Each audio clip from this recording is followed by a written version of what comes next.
Spare not, lift up thy voice like a trumpet, and show my people their transgressions, and the house of Jacob their sins.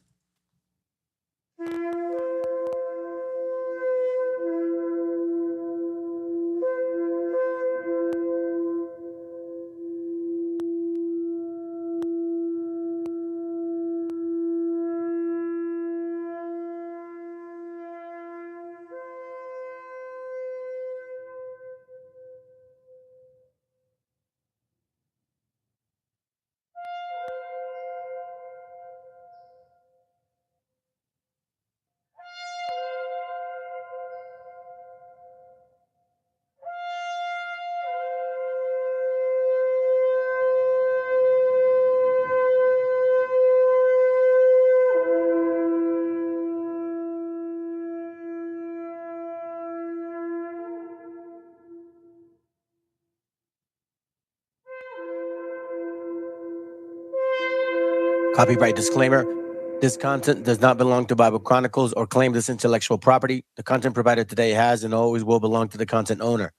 Bible Chronicles does not have any affiliation with the owner of this property. As mentioned, Bible Chronicles did not intend to make use of any material for the purpose of harvesting gain. However, Title 17 of United States copyright law states material and use can only be done when it's for theological or general educational purposes, and thus Bible Chronicles believes that this principal material falls under fair use, which honors protection under Section 107 of the same U.S. copyright law.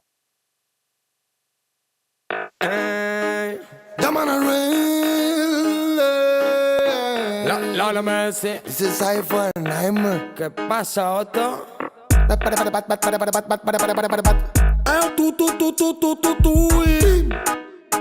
It's original. Yo, watch you know.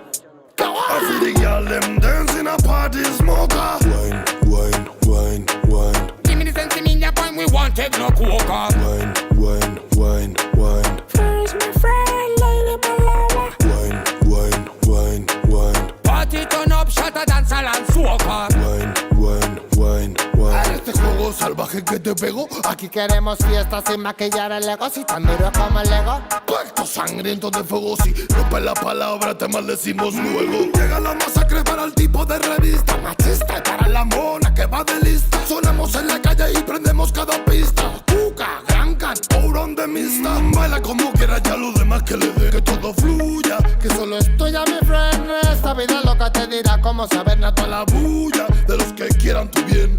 Canta y buena será para todo aquel que quiera. Menos violencia temeraria para cualquiera. Brilla como una estrella en esta vida bella. Somos hermanos que borramos toda frontera. Rumba, suena la bomba que traemos los soldiers. Gimme, gimme, gimme, gimme some. Esta penumbra que está que tumba, solo modo hardcore. Bombs away, bombs away. Charma, pasa marrón. Smoking at the ear, beer with a bun. We no pop Mali dark, we no text no. Girl wine for me now, mulai no plow. But bitch they a but we no girl clown. Run quick forward, police to your chow. Up in your belly say me can't take it out. Can't test way dark, better just slow. Batman no ronca. No es mis pies all camisa, sino all camisa escolta. Monta la bici rica, monta. Tight pussy girl, straight from Colombia. Wine and jiggle sobre meu tota l'estona. Santifico el teu punani des de l'Ebre fins a Osona. Monument a Empúria Brava, monument a Barcelona. Fem sonar l'alarma antiincendis de la zona. Charma, passa'm el ron. Smoking at the ear, beer with a bun. We no pop Mali dark, we no text no. Girl wine for me, mulla y no I flow. feel the girl them dancing a party smoker. Wine, wine, wine, wine. Give me the sense in your point, we want take no coca. Wine, wine, wine, wine. First my friend, lady Palava. Wine, wine, wine, wine. Party turn up, shatter, dance, and soca. Wine, wine, wine, wine.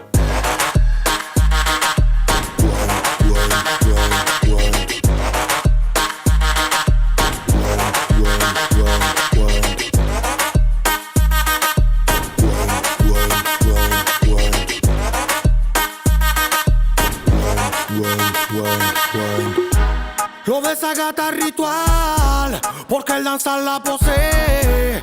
De junta con de cristal, pero su IG no me lo sé. Luz de neón blanca nunca, lila como el pelo de Turanga. Bossa blanca, suena bunga. En un baguial pa' que rompa. Sabe que sube mi tensión, pero esa asesina no más guiar pa' que rompa. Vengo mal hasta el hueso, mi equipo está en eso y no hay vacantes. Nunca fue solo porque eso del ritmo estoy preso, que no me falte. Venimos ready para que lo aguante. Puto Batman, quita de delante. Te vamos a dar la guillotina que aniquila como un murderer. Ey. Turn up, that booty's on Falla, no queda tiempo de andar con vampire, don't stop. Ajustate la malla. Make them sweat sin estar en la playa, girl. Humo con sabor a papaya. Style y vaya donde vaya. Todos los dreadies van pa' allá. Scooby, reggaeton saltraya. Y backshot to backshot, we tele to telele. Esto no lo ves por la tele.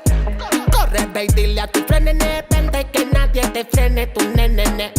Sunscrews del Mediterráneo. Tot underground soterrani. Then never run away. Man no le entra el panic. Le da igual papial que se rani.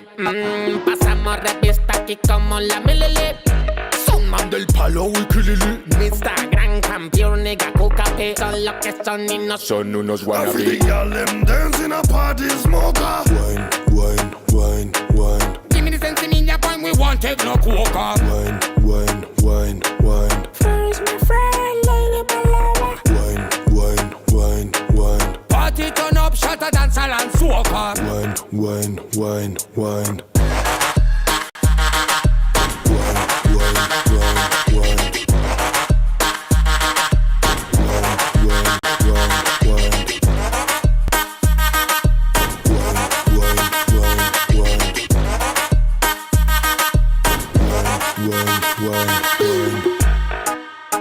¿Qué decir? Es puro flow underground, nigga. Check it out. Respect, nigga.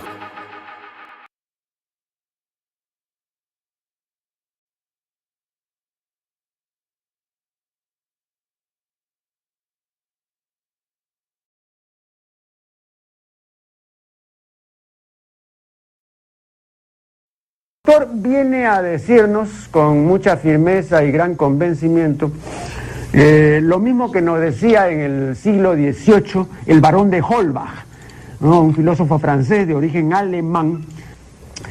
Si nos remontamos al comienzo, entonces hallaremos que la ignorancia y el temor crearon a los dioses. La fantasía, el entusiasmo o el engaño los adornaron o desfiguraron.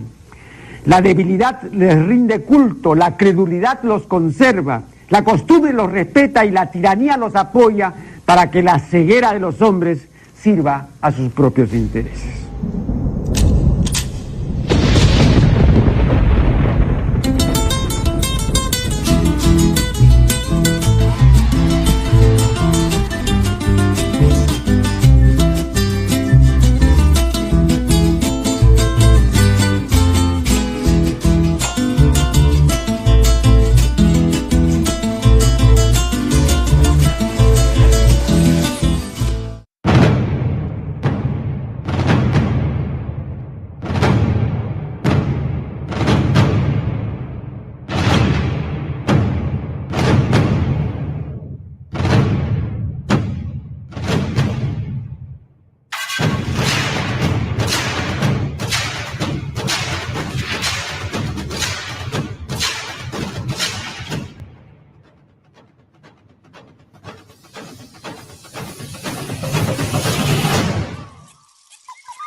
Hey, that works. Seems to be working.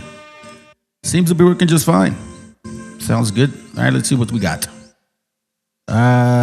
Shalom. Shalom.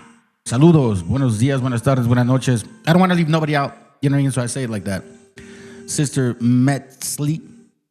Semahuac. Good to have you here, sis. What up, brother? Guaracuya. I wonder whatever happened to that other sis. She always asks me these questions right here. She like, A ver, que alguien me explique. Maybe, sorry, I hope not, sis, but I hope it's not because of the Jesus thing. I hope not. Anyhow, welcome to the channel, family. My name's Brother Joshua or Yoshea, preferably Joshua. You guys can call me MESHIACHA. It's all good, Meshi, whatever. Just don't fucking call me my illegal name. Like, because, you know, that's the thing about you changing your name. Like, you are letting go of that old you. You know what I mean? So if you still want to be you, yo, all good to you. But that's not what I do. This is exactly what the scriptures talk about. A lot of you guys don't understand that shit. I don't know why. I really don't understand why. I mean, it's self-explanatory. Abram was changed to Abraham because he knew what he was at that moment. At that moment, he knew what now he was. I got a lot to show y'all. We're going to keep hammering away to this shit right here. I know a lot of people hate me. They're very unhappy because I've been basically exposing truth.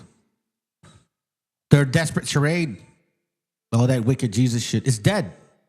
We know the history. We know where it comes from. We know Paul referenced Plato all the time. Socrates, Seneca, he also mentioned, I believe, another guy. We know the parables of Jesus comes from certain areas. We understand that whole process. We know now. There's no confusion. Saludos, mi gente. What's up, brother? There's no confusion, okay? Like I told you, how can we criticize Christians if we're still part of their branch? You see, you have to sever yourself completely from Christianity to see exactly what we're talking about. The moment you realize what really has happened for lots of years, they lied to us for a long time. A lot of you banked on this belief, you know? You put your emotions in it. You put your emotions in it. You didn't really consider yourself. You considered your feelings. You didn't consider you. There's a big difference, in case you guys don't know that. You can compartmentalize these things, you know what I mean? There's actual separation between the mind and the spirit. There really is. So a lot of y'all banked on it emotionally. Yeah, we're Hebrews, but you're still in the New Testament. The New Testament doesn't care about the Hebrews. When you have New Testament keepers now believing that Paul is contrary to Jesus, and then obviously, why should we? It's kind of like, you know, like the Anglo-Saxons, the, you know, Cracker Barrels. They were all about their Constitution, 1776 Constitution, blah, blah, blah, blah, blah, blah. They're spitting on that shit now. So it's like, since you see them spitting on their own Constitution, what fucking respect should you have over their Constitution? I love the fact that I stuck around and I stuck to my guns no matter what. I made sure for y'all to understand that the stuff that I share here is not for hate. It's not hate. It's real fucking talk. Facts over feelings. Let's begin. Sold themselves into slavery to Jews. And then they came on over here. Allegedly, there was a war over it, but it wasn't. But they got freed by white people killing each other. Like, was you gonna free yourself? Like, no one freed you. You didn't free yourself. So, like, motherfucking white people died for this shit. Like, not even a thank you, man. Not even a, hey, man, thanks for that shit, bro. Appreciate it, because we still was fucked up, man. Bruh, the net drain, like, do the math. Do you think a net positive or a net negative? Year after fucking year after year. The shit that I'm saying, it's like cats will look at him like, this motherfucker's a wizard. No, I'm not a wizard. I'm just telling you exactly, like, go look at math. Go do data. Go look at history. Motherfuckers don't like history, though. They don't like history. They don't like math. It's all about emotions. And it's like, yo, dog, reparations for what? Black people sold them. You know, so it's, I guess you could say, hey, by the way, thank you, bro, for sending me that. Appreciate you.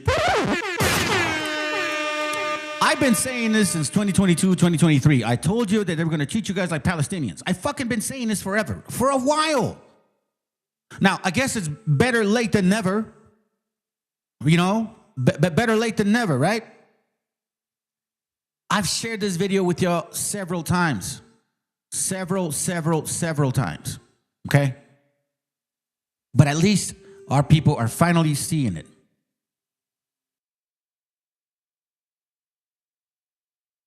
que es un criminal sionista, lo digo abiertamente, él apoyó a Trump y es íntimo de Netanyahu. Entonces, cuando llegó Netanyahu a Dallas, Texas, que había un grupo de judíos o israelíes, no sé cómo se diga ya eso, le decían, oye, ¿por qué persigues tanto a los palestinos? Y les dice, los palestinos son para nosotros los israelíes lo que los mexicanos son para ustedes en Estados Unidos. You see that? So the Mexicans, you beaners, pigs, wetbacks, you gotta love that. You gotta love that nickname. You gotta love it. We're good at that, fam. Fucking embrace it and take it. Be like, so what? Don't hurt my feelings no more because we know the truth now. Remember, keep in mind that back in Pancho Villa's time, we had our own people dying for Cristos, los Cristos. They went to war with the name of Cristos because they wanted to separate church and state. In Mexico, that was actual church and state law. You have to learn the history of what happened to our people. Only 5 to 3% were actually literate at that time, fam. Pancho Villa has a lot to do with our history. They don't give no credit to that man. Did BHI ever give credit to that man? Fuck no. They told you about Malcolm X or fucking, what's his name, Martin Luther King. What the fuck does he have to do with us? I'm not an African. You know what I mean? I've never met the dude. That's all they did. They gave you their men to glorify. They didn't talk about our men, let alone our women. The only reason they talk about our women is because they look fucking good. But they don't ever raise you men. No, they call you dumbass Northern Kingdom silly doves. They're no different than these people here. Keep in mind, it comes in every direction. I hope you understand how valuable you are, my brother Mexicas, my Taino brothers, my Arawak brothers, and you know what I'm saying? I hope y'all understand how valuable you are. Why they keep suppressing you. Why they keep giving you a religion. That's why I played the video in the beginning. The religions were created for what? For the weak, for the stupid, and also because government wanted to make sure they can manipulate you and have control. That's total religion right there. If you can't think for yourself and question it for the one moment and then not have other people hate on you, guess what? Then something's wrong. Supposedly they're like fearless under their Jesus. They're not fearless under their Jesus because the moment I questioned their fucking Jesus, they all got scared. Once again, remember. Es que es un criminal sionista, lo digo abiertamente, él apoyó a Trump y es íntimo de Netanyahu. Entonces, cuando llegó Netanyahu a Dallas, Texas, que había un grupo de judíos o israelíes, no sé cómo se diga ya eso, le decían, oye, ¿por qué persigues tanto a los palestinos? Y les dice, los palestinos son para nosotros los israelíes lo que los mexicanos son para ustedes en Estados Unidos. Entonces yo veo la palestinización de los mexicanos en Estados Unidos.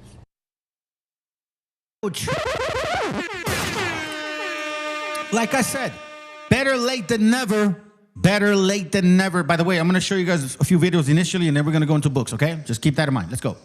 No se puede convertir en el siguiente Palestina. Y si te importa México, los mexicanos, nuestra historia, nuestra cultura, quiero que empieces a mirar a las colonias israelíes que se están formando en Baja California, en Jalisco, Guadalajara, en la península de Yucatán. México no se puede convertir en la siguiente Palestina. No podemos permitir que los israelíes lleguen a México, que construyan estas colonias y que luego después nos vayan a salir con que en su sagrado libro se les prometió México hace 3,000 años. México es la herencia de los mexicanos y de los mexicanos solamente. México es la herencia de nuestros afromexicanos, de nuestros pueblos originarios, de nuestros indígenas. México es de los mestizos. But here's where I have the problem. You fucking fuckfaces are still worshiping that fuckface Jesus. You're still, tell your people, or our gente, sorry, our people, tell our gente to stop bending the knee toward the Virgin Mary. Or Jesus for that matter, because they gave you this shit. Propaganda is powerful. You write a story. That's why you got a lot of idiots saying Atlanta is Atlantis.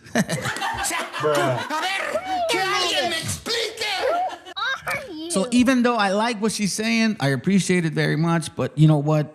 While Mexico and all you indigenous brothers and sisters, while you're still worshiping this fucking Jesus, New Testament, and this Virgin ugly Mary,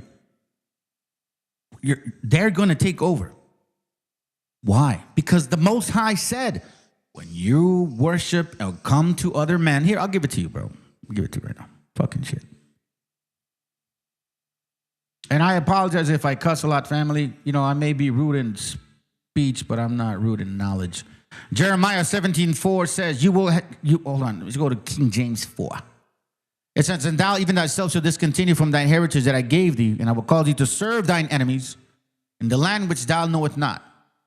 For ye have kindled a fire in my anger, which shall burn forever. Now watch this. Thus say the Lord, right? So on top of the fact that you forgot about who you were, right?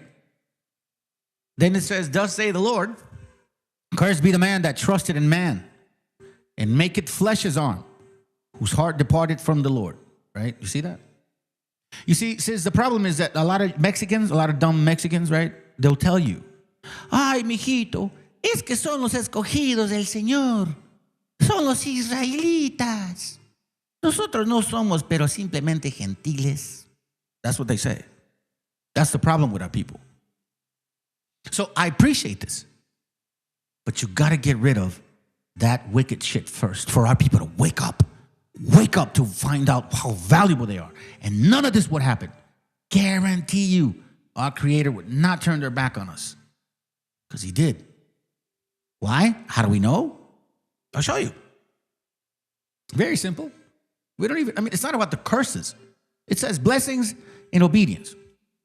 So if you don't, blessings and disobedience. So if you don't, follow our Creator, Deuteronomy 28:15, but it shall come to pass if thou wilt not hearken unto the voice of the Lord thy God to observe, to do all His commandments, meaning don't worship the Queen of Heaven, don't worship her son, you know what I mean? Don't sacrifice to them. Don't go to their Sunday churches, right? To observe, to do all His commandments and His statutes, which I command you this day, that all these curses shall come upon thee and overtake thee. What does that mean? That if you don't listen, guess what? This is what's going to happen. Somebody from afar, from the end of the earth, as swift as the eagle flies, is going to take your shit, right? Somebody that you didn't even know about. Like, for example, verse 43, Deuteronomy 28:43, the stranger that is within thee shall get above thee very high, and thou shalt come down very low. The stranger, right? You're complaining about them buying land. He shall lend to thee, verse 44, and thou shalt not lend to him. He shall be the head, and thou shalt be the tail. What did they say about Mexico? El trasero de Estados Unidos. I'm glad y'all are realizing, but before you can even say anything to them, you got to get rid of that Jesus and that Mary, because that shit it has you guys captivated and doesn't allow you to focus on your own people. México es de los mexicanos. No podemos permitir que un Israel que solo existe por el decreto de una carta, por un personaje que decidió que se debería de construir un Israel. No podemos permitir que este país, que ha cometido uno de los genocidios más brutales de nuestros tiempos con nuestros hermanos palestinos, que el día de hoy están ejecutando a nuestros hermanos palestinos, que han entrenado a los perros, escucha, que han entrenado a los perros a violar a los palestinos, que violan a las mujeres, a los niños, a los hombres, que los maltratan, que los humillan, que los torturan, que los matan de hambre, que les quitan sus órganos en vida, que les han robado sus árboles de olivo, sus fishing nets, que están usurpando toda su cultura, toda su identidad, por un pueblo, un grupo de personas, que ni siquiera son judíos, no son semitas. Y por eso, pues, no se hacen una prueba de ADN. Tienes a personajes como Becky de Nueva York, Jennifer de California, que llegan a Palestina con una carta diciendo que hace 2.500, 3.000 años se les prometió la casa de esos palestinos. No podemos permitir que ese pueblo israelí siente raíces en México. Es muy peligroso. Esto no es en contra de los judíos. Tenemos que separar el judío del sionismo y de los. Oh, this is about them. Fuck these fucking Jews, bro. Fuck these Israeli motherfuckers. They're killing babies over there, woman. Or are you saying that so you can collect money You see, this is right there at that moment when you understand exactly how people se miden, way. Like, oh, well, I don't want to really say. I'm not saying you guys are all evil. They're killing babies. And they're all in agreement with it. The majority of Jewish people voted for trompetas. Everybody blamed the Hispanics, the certain white folks, certain black folks, certain Asians, certain Cubans, certain Puerto Ricans, certain Dominicans, you know what I'm saying? Certain South Americans. But nobody pointed the finger at these Jewish motherfuckers that voted for Trump predominantly by more than 90%. Even Democratic Jewish voted for Trump. But you guys don't say shit, do you? So be mindful, family, of when people push message. It sounds good. Oh, it's nice. Oh, it tickles me. Oh, it feels good. Oh my God. But then you really pay attention. You're like, wait, hold on. So why don't you go all in? They can't. Israelíes. Son conceptos muy diferentes y espero que lo puedan entender. Esto no es en contra de los judíos. E incluso hay judíos, Sephardic Jews, que lo pueden comprobar con una prueba de ADN. Sephardic Jews. You see what I'm saying?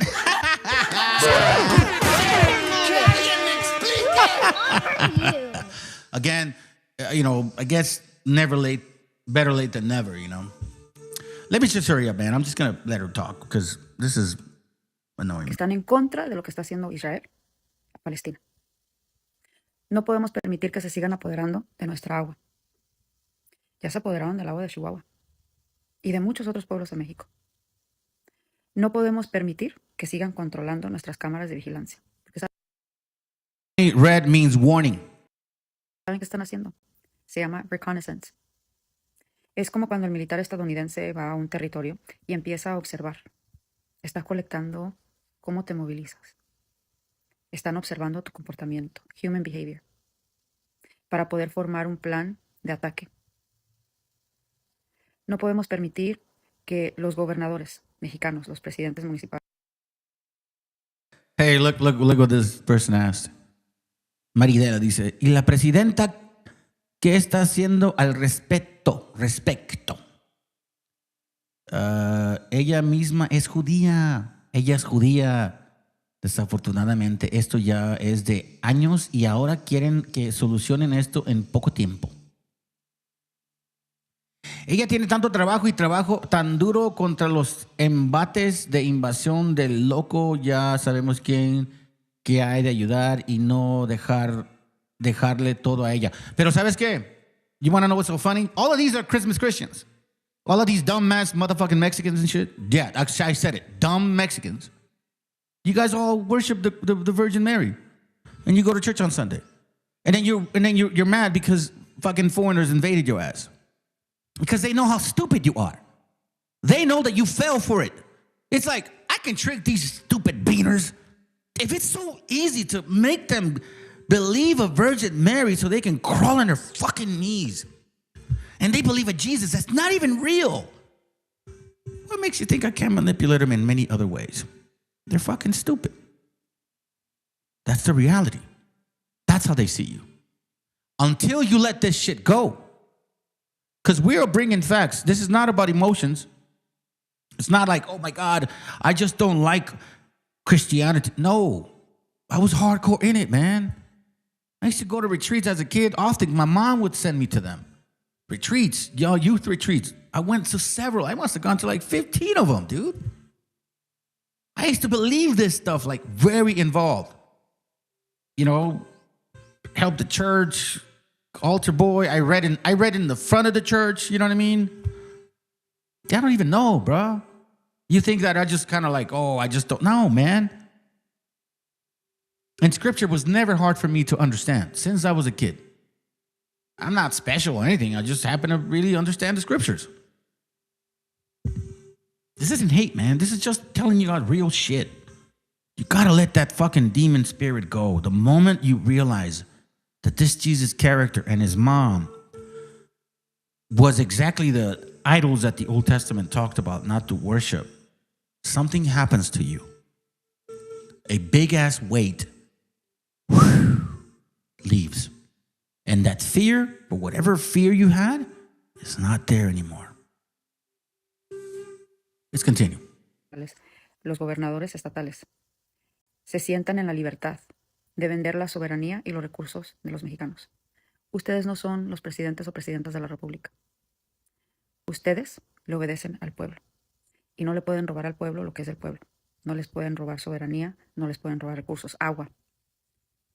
No les pueden robar el derecho de la herencia que les pertenece. México es para los mexicanos. México es para nuestros afrodescendientes mexicanos. So why is she emphasizing that? Like, out of all the stuff, right? México es para los afrodescendientes mexicanos. Okay, hold on, Brad. Why the fuck are you saying that? Like, this is talking about our people, right? Before you want to include, like, you know, outside skirts, how about you just say, raza, indígena. Oh, esto es para los africanos indígenas. Ah, I see. I see now. Okay, let's go. Nuestros indígenas, no para el pueblo de Israel. Este es un tema muy delicado porque cada que retomo este tema, me gusta recordarles algo que es muy importante. Tu religión y tu relación que tú tengas con esa entidad, y lo digo con respeto porque yo soy atea, es personal. So this broad is atheist. This is who's passing the message. Again, sometimes messages that are good have a lot of shit around them. Be mindful. That's why it requires discernment. Let's continue. Es entre tú y a cualquier personaje que tú le estés rezando. Es personal. ¿Por qué lo digo? Porque yo veo cómo las personas religiosas cegadas por esa religión se atreven a decir que tenemos que proteger al pueblo de Israel o que si no vamos a ser castigados. Te voy a hacer una pregunta a ti. ¿Tú piensas que el pueblo de Dios violaría a mujeres, a niñas, a hombres, que entrenaría a perros a violar a estas mujeres, a estos niños, a estos hombres? Que el pueblo de Dios mataría de hambre, por tortura, a todo. How many atheist people have killed in the name of atheism? Do you realize that the forefathers, dumbass, do you realize that the so-called forefathers of the United States of America were atheists? They owned slaves. They went to war. They killed people. Not in the name of God, in the name of atheism, in the name of science, in the name of eugenics. Because apparently that's what you believe in. Atheists believe in science. So you believe in the concept of evolution. Survival of the fittest, right? Right. Un pueblo y solo por robarles territorio. Eso es lo que tu Dios representa.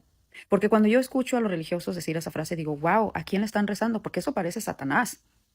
Ustedes le están rezando a un Dios que les dice que este pueblo asesino, pederasta, que está cometiendo un genocidio, lo representa a él y tiene el derecho de quitarle la vida a los palestinos. La moralidad cambia y en algún momento vas a tener que enfrentar una cruda realidad. Los israelíes tienen una frase que no voy a decir aquí porque no quiero que me tumben este video, para describirnos a nosotros, los supuestos no dueños y herederos del pueblo de Dios. You see, this is what I don't like you guys, man. You're so afraid to fucking speak. You put videos up like you're some, you know, bravado rebel. But then when we ask you, like, okay, what are you saying? Oh, well, I mean, I can't really say that because, you know, they're going to take down my TikTok. No, they're going to take down the chance for you to fucking collect money. That's why. That's what it is. It's all about money with you people, man. You know what name they use for you motherfuckers? I'll share exactly what name they use for you motherfuckers, okay? I'll tell you exactly what name they use. You see this word right here? No, not that one. That one. You see this word right here? This word right here is a word that they famously use. They call it, what is it called? Mishka. Hold on a second. Is this the one? Oh, come on, bro. Don't tell me it's not the one now. All of a sudden, now when I need it the most, and now it's not the one. Good Jesus. I've been saving that. I've been saving that for days. Hold on. Mix.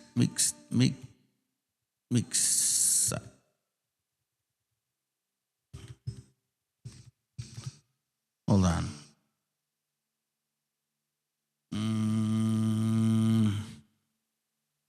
They're not going to give it to me. I know it already. Sorry, family. I thought I had the link. I guess I don't. Forgive me. Let's continue. Y es una frase muy fea para deshumanizar a todos aquellos que ellos no quieren. Y eso nos incluye a nosotros, todos los latinoamericanos. Y ellos dicen que su derecho a existir por mandato divino, por ese libro que ustedes adoran, les permite tratar a todos los demás como menos que humanos. Ustedes escucharon lo que dijo en un momento Netanyahu, que él dijo que primero tienes que empezar a deshumanizar un pueblo. Bueno, ya lo están haciendo. Los Estados Unidos y Israel se han encargado de tener esta propaganda tan tremenda en contra de México, diciendo que los carteles son un grupo, son terroristas, y por eso. This is another part of why, a lot of you guys that are probably new to this channel didn't realize that I've been saying this shit for quite some time. I posted a video back in 2023. It was actually a short one. I specifically said this was going to occur. And it was from a video. El consumo blanco ario del norte está acercándonos a la extinción. Boots on the ground. The Control of. Hold on, buddy. Hold on a second. Let me show this to you. El consumo. All right, so I did this video back in. Oh man, let me go back. El consumo blanco. I did this video back in 2023. Okay. And here I specifically. Okay, listen, I can prove who I am. 92% of the Americas, right? Hold on, that's not what I'm looking for, dude. All right, so I did this short. El consumo. President Petro of Colombia stated this on September 2023. Donald Trump validated this September 24. Okay, so watch what he says. El consumo blanco ario del norte está acercándonos a la extinción de la humanidad. Entonces, los problemas políticos y de inestabilidad de nuestros países crecerán, crisis climática que será respondida por el norte como en Palestina. No los van a invitar, no les van a permitir la entrada, ametrallarán y usarán campos de concentración. That brings me to what Trump is now vowing over the weekend. And this should be known so you understand what we get from Trump tomorrow night at the debate might not be this extreme. He might even run right away from this weekend. And this should be known so you understand what we get from Trump tomorrow night at the debate might not be this extreme. He might even run right away from this. But to his base, with that programming, he is campaigning on what he says he will do. Because that video is not like that. I actually recorded other stuff in it. See that? They blocked it. Did they block it? On what he says he will debate, might campaigning Into our country. If you come back. That brings me to what Trump is now vowing over the weekend. And this should be known so you understand what we get from Trump tomorrow night at the debate might not be this extreme. He might even run right away from this. But to his base, with that programming, he is campaigning on what he says he will do, that he will order officials to go past what I just showed you the law is, that he will do, quote, bloody border enforcement, that he will have people, quote, killed immediately for returning to the U.S. border. Getting them out will be a bloody story. Should have never been allowed to come into our country. If you come back, you will be executed, you will be killed immediately. Not going to be easy, but we'll do it. De todos los mexicanos son narcotraficantes y que somos esto. Ya empezó la deshumanización de los mexicanos. ¿Ven lo que está pasando en los Estados Unidos con los mexicanos y cómo los están maltratando a ICE? ¿Ven cómo incluso dentro de México está cambiando una narrativa que dicen que los blancos tienen que venir a rescatar al pueblo mexicano de sí mismo? La deshumanización de la que habla Netanyahu ya empezó. Y él lo dijo claramente, los deshumanizas para que el pueblo, el mundo en su totalidad, te permita exterminarlos enfrente de ellos y nadie va a levantar ni un dedo. Esa misma estrategia es la que se aplicó en Palestina. Y esa estrategia es la que va a llegar a México. No podemos permitir que se levanten estas comunidades israelíes en México. Es muy peligroso. Y no puedes permitir que tu religión, esa relación personal que tú tienes con un ser divino, dictamine la humanidad de todos los demás. Y que te permita pensar que cuando llegue Israel a México, con todo, te vas a hacer un lado y vas a permitir que maten a tus hijos, que te violen a ti, a tu mujer, a tus hijas, a tus hijos, y te vas a arrodillar y decir que es justicia divina porque así lo quiere tu santo Dios. Yo pienso que no, y yo pienso que en ese momento va a cambiar tu moralidad. Yo pienso que justificas el genocidio de Palestina porque está tan lejos. Tienes que cruzar todo un océano. Pero cuando llegue y te toca la puerta, quiero saber qué es lo que vas a decir tú. No se puede permitir que entre Israel a México. Ojo, lo que está pasando en Jalisco, en Baja California, en la península de Yucatán. Bueno, que tengan buen día. México no se puede convertir en el siguiente. So you see this mixed messaging? I'm an atheist. You know, you got to really question your God. How can you say those are Israelites or Israelis? No, we're not saying that. Matter of fact, we're not saying that at all. But see, that's the problem with people like you because you're not helping. You're no different than Christians. You're no different than Christmas Christians. For one, they believe the wrong thing. And two, you don't believe anything. I don't know. I think she's lesbian, by the way. Maybe that's why you're an atheist. Why did God make me this way, right? Well, you know, that's your problem. This is real facts, family. Are people starting to pay attention? Tribes of Israel disappeared after the Assyrian conquest. And history says they vanished, but maybe they migrated. So there's a theory, never taught in schools, that one of those tribes made it across the ocean. Not to Europe, not to Africa, but to the land we now call Mexico. Now the Aztecs, they spoke of a promised land called Islam, a homeland across the waters. So, I mean, does this sound familiar to you? I mean, a wandering people, chosen by the gods, building temples, following sacred laws. So the parallels to Israel's Exodus run deep. We got rituals of purification, blood sacrifice, strict calendars, even the priesthood class. So, you know, these aren't just cultural quirks. They echo Levitical laws. And the serpent, Quetzalcoatl, the bringer of knowledge and the light. Compare that to the serpent on Moses' staff in the desert. You know, both lifted up to heal the people. Right now, modern DNA studies have found, like, faint Middle Eastern markers in some indigenous Mexican populations. Now, it's not proof, but it's not nothing either. So while some claim to be true Israelites on the street corners, maybe the descendants of the covenant are making tortillas in Oaxaca, not shouting in Times Square. Question everything, even your origin story. So, like, share, follow for more, and tell me what you think in the comments.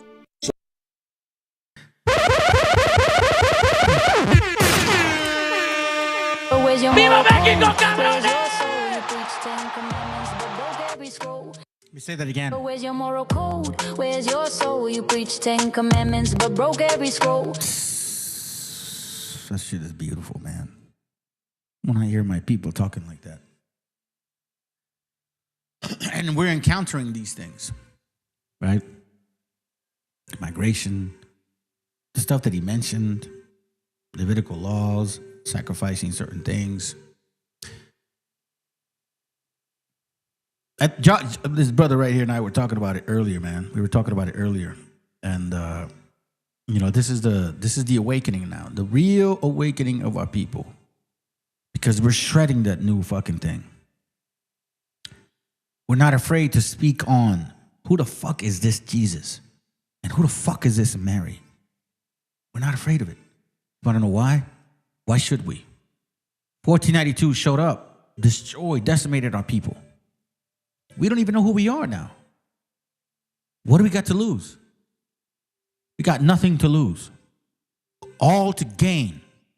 And finally, in a long time, I've been waiting for these brothers to like say, hey man, you know, like, what do you think of this? So the 10 lost tribes of Israel disappeared after the Assyrian conquest. And History says they vanished, but maybe they migrated. So there's a theory, never taught in schools, that one of those tribes made it across the ocean, not to Europe, not to Africa, but to the land we now call Mexico. Now the Aztecs, they spoke of a promised land called Islam, a homeland across the waters. So, I mean, does this sound familiar to you? You know, and across the water. Where's your soul? You preach 10 commandments, but broke every scroll. Deuteronomy 13. Deuteronomy's, I'm sorry, Second Ezra. Shit. I was looking at something, picking something else. Second Ezra, chapter 13, verse 40. What does it say? And those are the 10 tribes which are carried away prisoners out of their own land in the time of Hosea the king. All right? Let me skip this because you guys have read it before. Then it says, for the Most High then showed them signs, for the Most High then showed signs for them and held still the flood till they were passed over. For through that great country there was a great way to go, namely a year and a half. And the same region is called Arsareth. By the way, Arsareth is the region. Arsareth is not the land. The land here, like Aztlan, is a region of Arsareth. Wandering people. Arsareth is, I've showed you guys maps. Over there, like in the corners of, what do you call it, Russia. Let's continue. They spoke of a promised land called Islam, a homeland across the waters. So, I mean, does this sound familiar to you? You know, wandering people, chosen by the gods, building temples, following sacred laws. So the parallels to Israel's Exodus run deep. We got rituals of purification, blood sacrifice, strict calendars, even the priesthood class. So, you know, these aren't just cultural quirks. They echo Levitical laws. And the serpent, Quetzalcoatl, the bringer of knowledge and the light. Compare that to the serpent on Moses' staff in the desert. You know, both lifted up to heal the people. Right now, modern DNA studies have found like faint Middle Eastern markers in some indigenous Mexican populations. Is that they found a faint in like Middle Eastern markers, right? Okay, so like saying there's Hispanic folks or so-called indigenous that have like, you know, some DNA from over there. I've shared with you guys my DNA, you know, test results. Like I don't hide that shit from here, right? I've told you guys about the ancestry. I'll show it one more time. So you'll see. It says here, supposedly, if you go to the most recent analysis, it says 91% indigenous of the Americas, mostly Mexican or Mexica, 14% Peruvian, Colombian, pure indigenous, about 6%. I don't know what it means by pure indigenous. I'll click on it, I guess. Like that's where, you know, like that's where the most recent is, right? But then when you go to advanced analysis, then you start seeing that I'm predominantly South American. Okay, that's my legal name. And it says here, okay, look, advanced analysis. When you look at advanced, the one that I clicked on first is recent, but when you look at advanced analysis, it says I have an admixture of the Americas here, 92%, okay? Then you have Europeans, Asians, whatever. Okay, so look, like if you break it down, it's like 1% from these people. Like, that doesn't even matter. I don't fucking care, you know? It's like, that's the maximum of I have mixed in me of whatever else it is in there. Iberian, Toscani, all this other shit. Everything's like, you know, I don't have any fucking African in me, bro. Like, I don't have any African as much as I don't have Asian in me, right? So it says here that I'm predominantly, though, Peruvian. When you look at advanced analysis, long-term. So I have more Peruvian bloodline running through me than Mexica bloodline. Do you understand this now? And I've always shared this. I've never denied this. I've always shared it with y'all. I mean, obviously, I was born in Mexico, Guadalajara, Jalisco, so I'm raza, you know what I mean? I don't know. But apparently, like, my gente was going back and forth. Going back and forth. How do I know this? Because when you look at trait tracers, all right, Then you start seeing like, okay, so this is who I am. And then it says, from 1870 through 1930, my bloodline shows as Peruvian. Okay? So even though I was born in Mexico, Guadalajara, Jalisco, bloodline shows Peruvian. Then it says Mexican. So there's like a mixture of Peruvian and Mexican in me. Then it says Southern Hand, Chinese. Okay, cool. You know, Negro's gonna jump on that shit. Ah, look at you, Siberian. Okay, you're funny. Then it says Peruvian again. Then it says Peruvian again. 1820. Then it says this guy. Oh shit. But then it says Peruvian again. 1795. Then it says Mexican. Then it says Peruvian.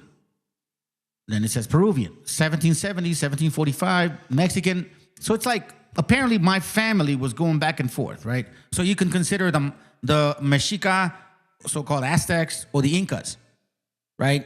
Like, that's what we're talking about. The Incas are like in South America. The Mexicas are in Central, Tenochtitlan, right? So it seems like we had a relationship. Like my family was well aware of Inca and Mexica, Inca, Mexica. Like we were going back and forth. We were going back and forth, right? So now this DNA goes as far back as almost 2,000 years, which means they can go as far as 245 AD, still showing that I have some bloodline of Peruvian. So basically, predominantly I'm Peruvian. All right. Now, here's where it gets more interesting. That's why that video was so powerful. He says this right here. Okay, pay attention. Now, what? It's not proof in the light. Compare that to the serpent on Moses' staff in the desert. You know, both lifted up to heal the people. Right now, modern DNA studies have found like faint Middle Eastern markers in some indigenous Mexican populations. Eastern markers. Okay, so what are those markers? This one right here. Paternal haplogroup. Now, you guys are going to run on that. Oh, look, he's up. That's not European. That R1B or R1. R1 is different from R1B. Then there's 174 or 155. R1B came out of this region before it split to anywhere else. And I'm going to show you where my forefathers are from. Let science speak for itself.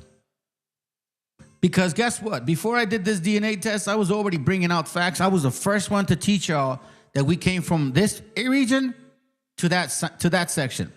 We went east to this location. So if there's anybody out there that believes that shit, well, you learned it from me.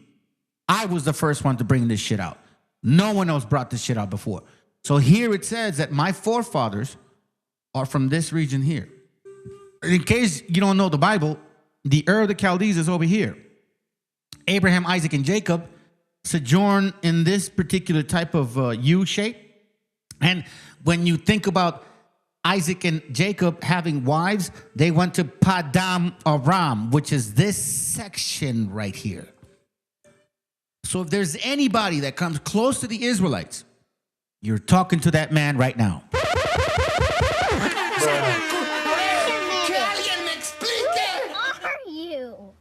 And you want to know something? I'm not going to go into it, but I'm not going to go into it with y'all. But when you start looking at like certain things, unique traits, I'll give you one. I'll give you one right here. This one. Like this. How do they know this shit? Little or no body odor. I don't wear deodorant. I don't need deodorant. I don't fucking smell, fam. Like I don't have perspiration. My wife, my kid, dude, they can all confirm it. I don't wear deodorant. And then it says here, little to or no body odor. Come on, man. Come on, son.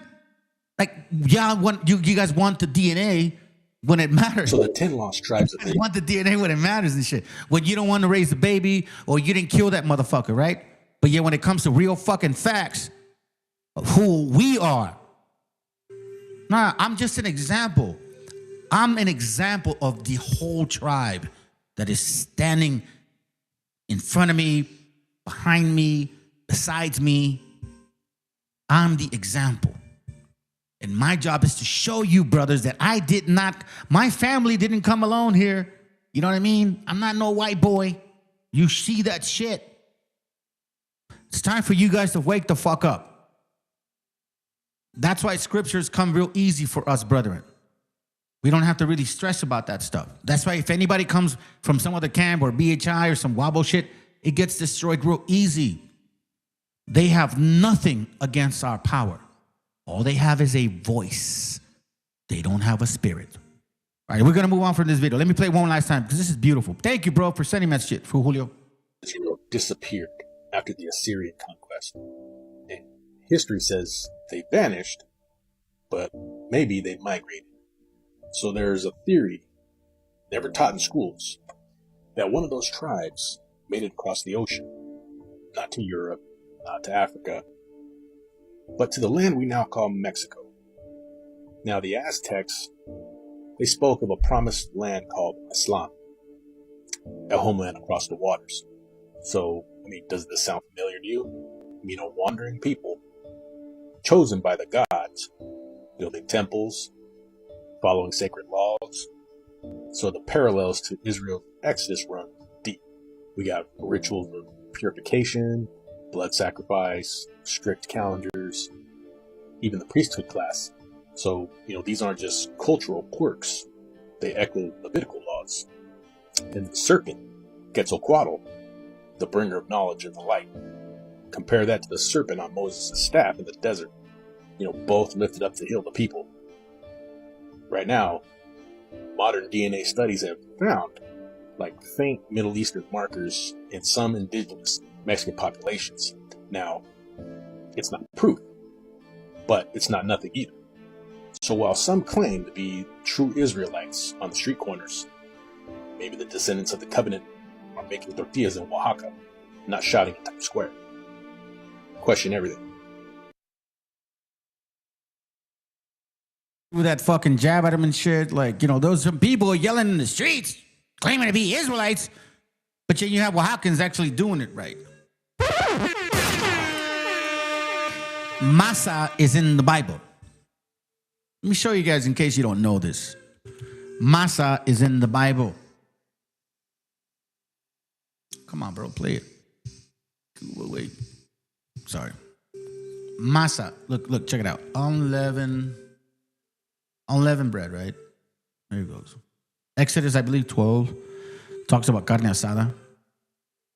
And you shall eat unleavened bread on the first day, put it away for, hold on a second. That Exodus 12:8 talks about tacos de carne asada. Really, I'm serious. It says, Exodus 12:8, and ye shall eat the flesh in that night, roast with fire, and unleavened bread, and with bitter herbs. Now, what's unleavened bread? Hold on. Listen to this. Strong's H 4682. Matzah. Matzah. Can you guys hear that? Strong's H 4682. Oh, you can't hear that? What? Matzah. Matzah. Hold on a second. How come you guys can't hear that shit? Hold on. Strong's H 4682. Matzah. Matzah. Hold on, fam. I don't know why you guys can't hear that. It shouldn't be that way.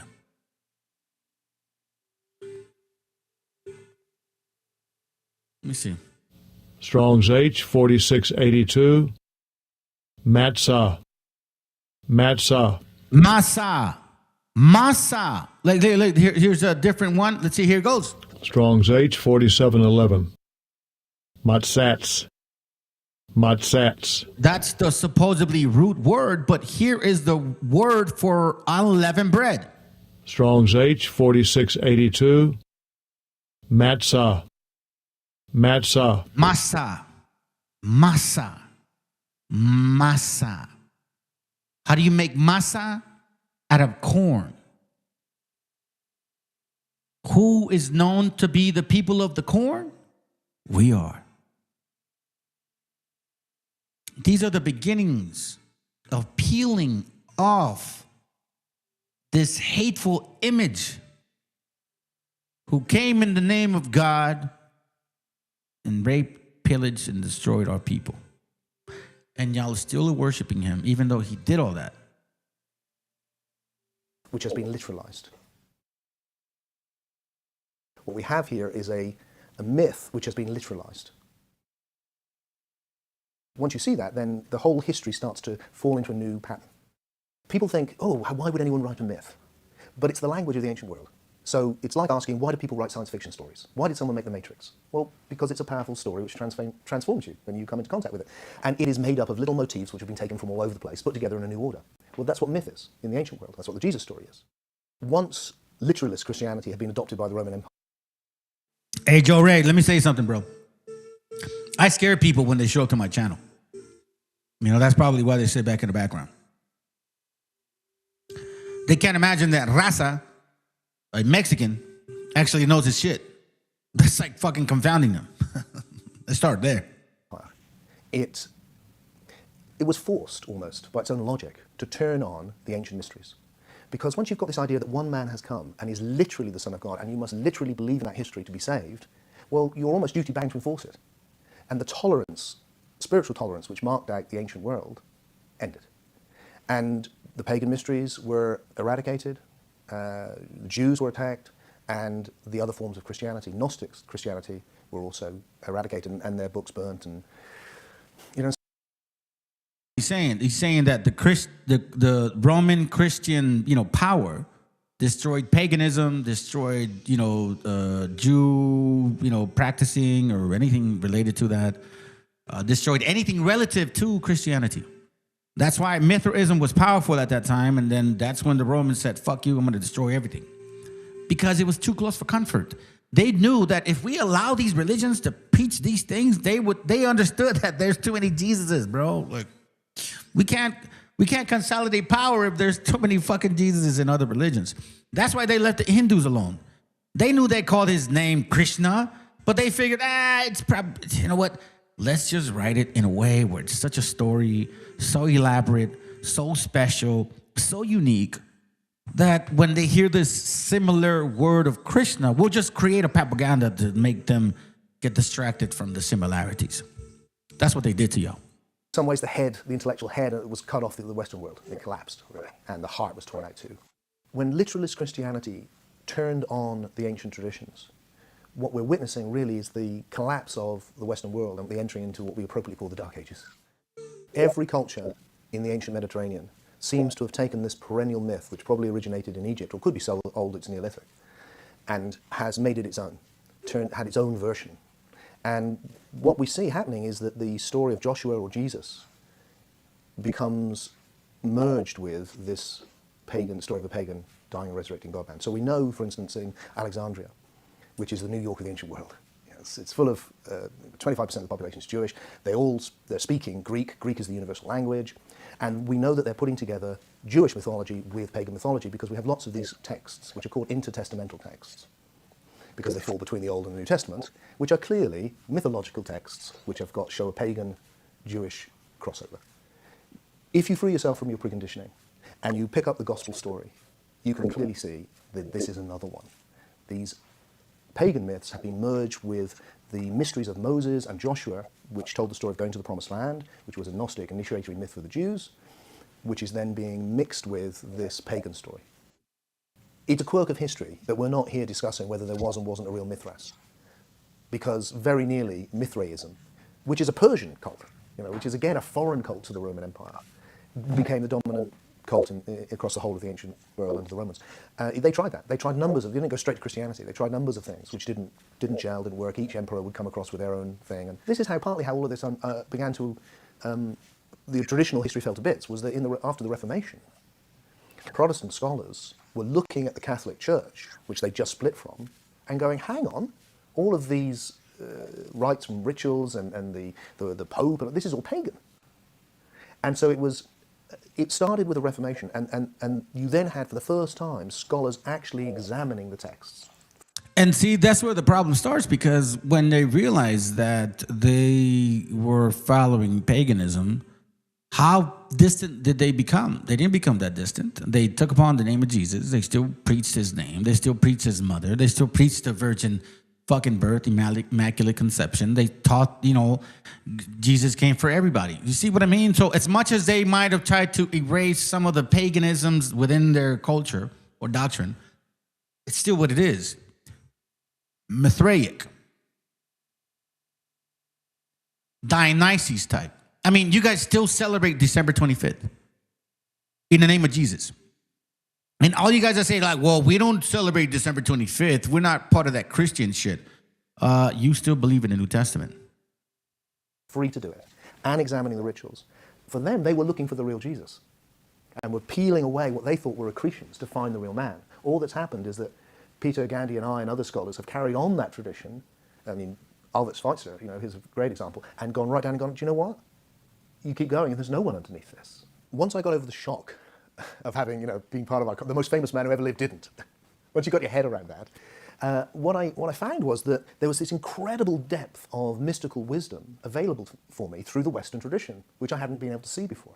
And that, the paradox is that if there is a man underneath it, then he is probably not the man that you think or I think. Because everyone's got a different Jesus, haven't they? Jews have a rabbi Jesus, Hindu think he's an avatar, a lot of people think he's a Buddha figure, especially Buddhists. It's like everyone, Muslims think he's a prophet like Muhammad, maybe not quite as good. It's like everyone's got their own Jesus. We approach often looking for the real Jesus, it seems to me, like we're just taking a chocolate out of a chocolate box. It's like, which one do I fancy? I'll have Jesus, the Son of God. I can't swallow that. Let's have a nutty one. Jesus was a spaceman. I'll have that. That's what we do. True. I have this book called it's in my room. I don't want to walk over there. Let's talk about the beast. And it's saying how every religion has a verse that they can use to combat them. Like, for example, Protestants will use Corinthians. Seventh-day Adventists will use Romans. Catholics will use Matthew. Evangelicals will use, Hebrews. You know what I mean? Like, again, I don't remember the book and I don't want to walk to my room. But it talks about that. All of us have done this. We've all selected Jesus to our benefit. And in reality, he's been repetitive for almost so many people. Once again, it goes back. The Old Testament kept warning us, do not fall for the Virgin Mother and her son. Since we came out of Egypt. Well, what we need to do is actually look at the evidence. And when you look at the evidence, there really is no Jesus there. So for the Gnostics, they are carrying the real tradition. The literalists are an imitation church. They see it. One lovely line I love is a church full of bishops. It's like it's about authority. It's about people setting themselves up. It's not dissimilar to today. It's never, it's always the same, isn't it? There's individuals who come into spirituality because they want to awaken themselves and each other to a state of oneness and love.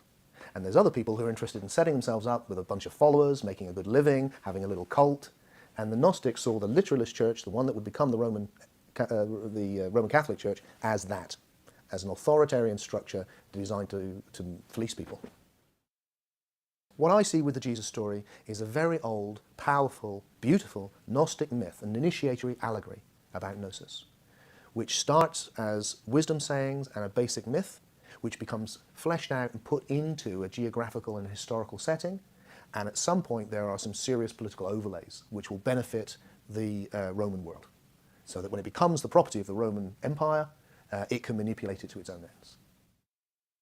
We've been so conditioned to think of paganism as some benighted superstition, and then along comes this incredible revelation of Christianity. The truth is much better. Actually, the ancient world was full of everything. You think of it a bit like India or somewhere maybe today. You've got every form of thing happening, but within it, you've got this incredibly powerful philosophical tradition. I mean, don't forget, the ancient world gave us mathematics, science, architecture. I mean, this is a high culture, and therefore, no surprise that its spirituality is also highly developed. And that's what, once you understand that, you can see that it's not to belittle Christianity, it's actually to make a link back to its very beautiful, powerful, profound ancient heritage. And then Christianity takes on a new shape and form. It's not this thing which replaces something, it's like a firing of something. I think there's two things that need to happen in spirituality. One is we need to go back, like psychotherapy, and sort out the past, get clear, realize that we've kind of been caught up in false memory syndrome. We haven't seen the way things actually were. And then we can let go of literalism. We can let go of blind belief that somebody did it for us. The horrendous idea, that if you don't believe this, you'll be tortured forever when you die by a God of love, this crazy stuff. And instead move into a new form of experiential, direct experience. Now, the Gnostic tradition was elitist in the past. It was for the few. I think what's happening now is getting into the whole agnostic shit. All right, so I'm going to cut it off right there.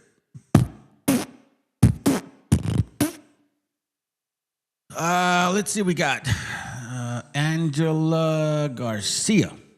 Good to have you here, sis. See you new to the channel.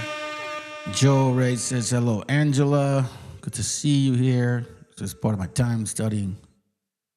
I'm in a lot, especially law prophecy. Joe Ray, I will sit with you and learn. Oh, that's sweet. I'm just kidding. I'm messing with you, sis. Good to have you here, okay? All right, now we're going to move on to another book. It's called Jesus Mysteries, or the Jesus Mysteries. And this shit's going to fucking really, scare you guys. It should, as it should. It says encoded secret teachings. In antiquity, the word mythos did not mean something untrue as it does for us today. Specifically, a myth was an entertaining story. But the initiated was a sacred code that contained profound spiritual teachings, right? For spiritual teachings, sorry.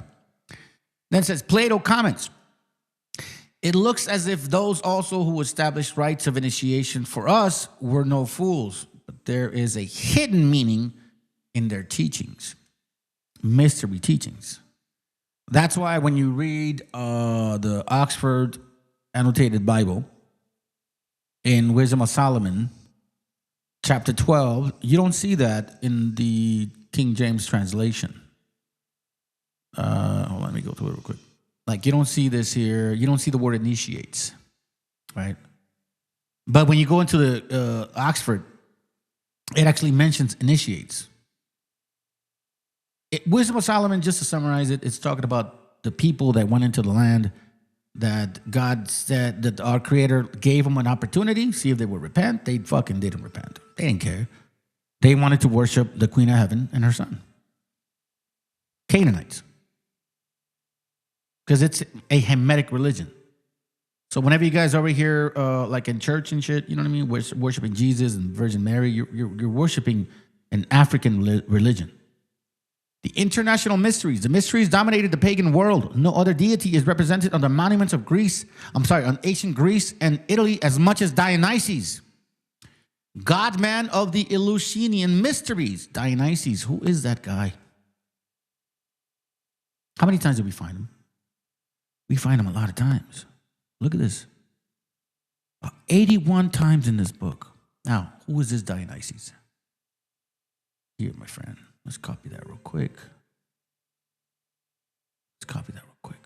Okay? Matter of fact, let me show you guys this quick. Let me see. Hold on. Let me see if I can find it real fast.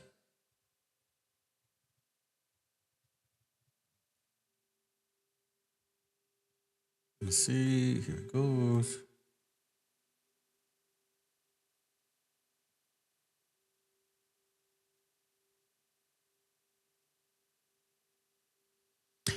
I showed you guys Dionysus, Diodorus Siculus, you know what I mean? That Greco-Roman, talked about him a lot, right?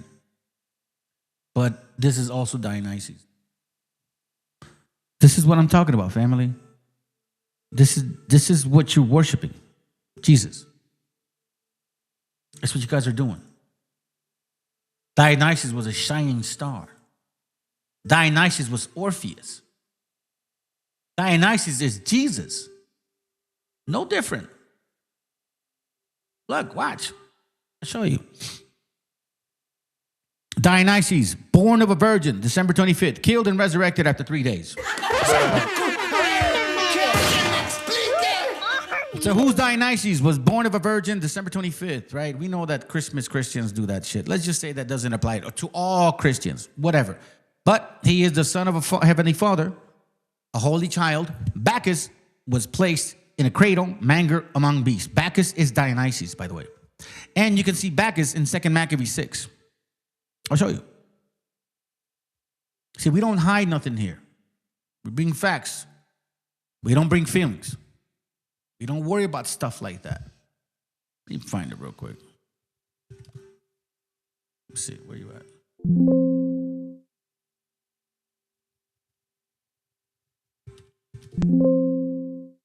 There goes Bacchus.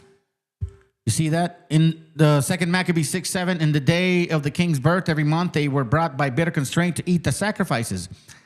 And when the fast of Bacchus was kept, the Jews were compelled to go into procession to Bacchus carrying ivy. That's why when you see Jesus with thorns in his head, it's basically giving a reference to ivy, but at the same time mocking Abraham and Isaac's concept of sacrifice. But he was supposed to be the lamb, but then the Most High gave him an actual ram, which is an adult lamb that was found in a thicket of thorns. You know what I mean?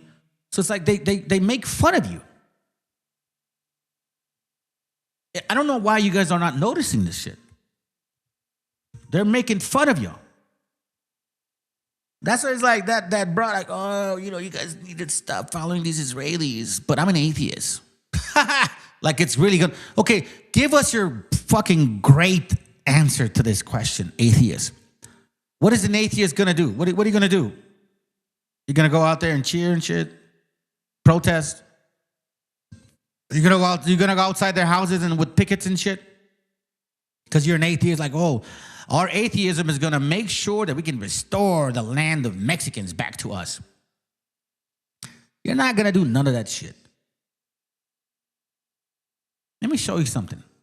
Because the problem with people like you is that you don't know who our people are. Bacchus, it says, right? Oxford, New Oxford, Annotated Bible, 2nd Maccabees, chapter 6, verse 7. What does it say? And on the monthly celebration of the king's birthday, the Jews were taken under bitter constraint to partake of the sacrifices and the festivals of Dionysus. Bacchus was celebrated. They were compelled to wear wreaths of ivy and to walk in the procession in honor of Dionysus. You know how they make you guys walk around the Jesus sacrifice and shit, right? Jesus sacrifice with a cross, right? Walking video and shit, walking, I don't know, scene and shit, whatever. Like it's not that complicated. Like it's basically that's what they did every fucking year to you guys.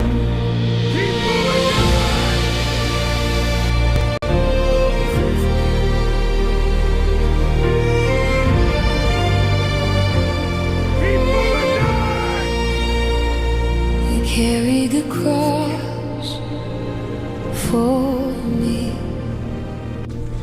love poured out so I'd be free.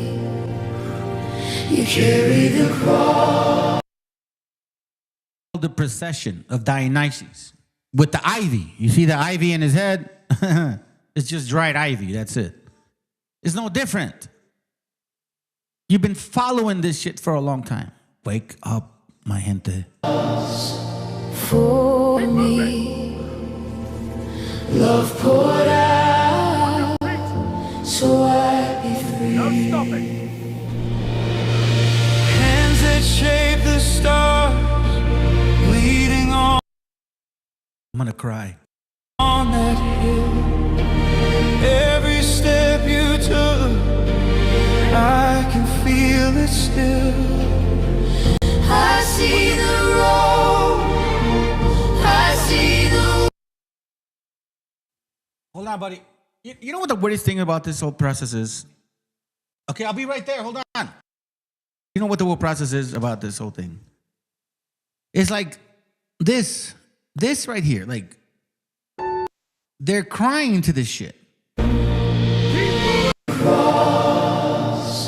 That's exactly the procession of Dionysus. We just read it. As the holy child Bacchus, Dionysus, was placed in a cradle manger among beasts. Dionysus was a traveling teacher to perform miracles. Who performed miracles? He was the god of the vine, turned water into wine. Dionysus rode in a triumphant procession on an ass. He was a sacred king, killed and eaten in a Eucharist, bread and blood, for fecundity and purification. The god traveled into the underworld to rescue his loved ones arising from the land of the dead after 3 days. Oh my God. didn't Jesus say, just like, what's his name? Shit, forgot the book. Hold on. Jonah. Just like Jonah was in the belly of the whale for 3 days, so shall I be in the earth, and then after 3 days I will resuscitate. Dude, this is not new. Just a little different of a story. Dionysus rose from the dead March 25th, meaning, that whole fucking Passover, and ascended into heaven. Remember, he died on a cross, and he said, oh my God, Father, open the heavens. Bacchus, meaning Dionysus, was deemed father, liberator, savior. Dionysus was considered only begotten son, king of kings, god of gods, sin bearer, redeemer, anointed one, and the alpha or omega. Now that right there, you cannot find in the Old Testament, even if you try to reference it. He was identified with ram or lamb. Remember that concept? He was identified with the ram or lamb. Remember that concept? Remember Paul? I think it's Genesis, if I'm not mistaken, not 19. Where is it? 18? 20? Hold on, let me see. The birth of Isaac. Okay, the sacrifice of Isaac. So Genesis 22. Abraham's going all up in there, and you know what I mean? He's like walking up there, and then he says, Abraham. So it goes right here. We'll start at verse 11. Genesis 22:11, right? And the angel of the Lord called unto him out of heaven and said, Abraham, Abraham. He said, here I am. Abraham answers, right? And he said, lay not thy hand upon the lad, neither thou do anything unto him. For now I know that thou fearest God, seeing thou hast not withheld thy son, thine only son from me. And Abraham lifted up his eyes and looked, and behold, behind him a ram caught in a thicket in his horns. And Abraham went and took the ram and offered him up for a burnt offering in the stead of his son. The ram is an adult lamb. And you see that trickery and that fucking condescending writing? Thicket by his horns. Thorns. Put a T in front of the H. Thorns. The ram was caught with thorns. They're making fun of you guys the entire time. His sacrificial title of dendrites, or young man of the tree, indicates he was hung on a tree, crucified. By the way, the reason why he was hung on a tree was because his mother, Ashereth, which is an Ashereth pole, meaning a tree with branches, that he would die in her arms. That's the whole concept. That's how deep that shit goes. And until you guys see it clearly, I mean, look, man, Diodorus Siculus talks about this guy.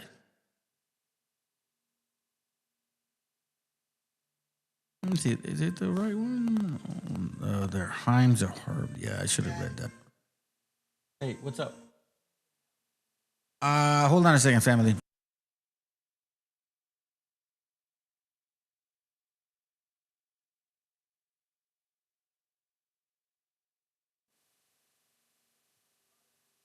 I know you do. And I'm glad you care about your brother. I know. Yep. Hold on, let me see if I can find. Where you at? Where you at?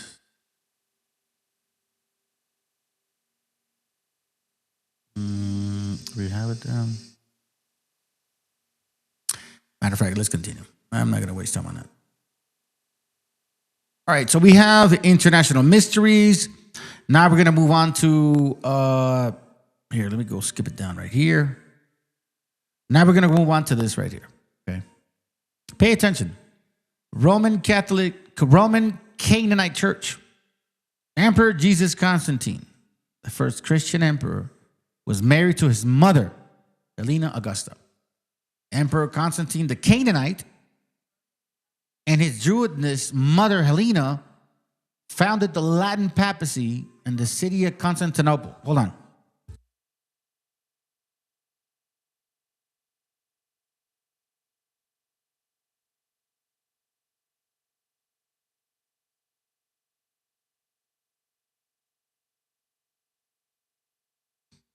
It says St. Paul, a Roman citizen by birth, predicted that the mother and son in incest would give birth to the wicked one.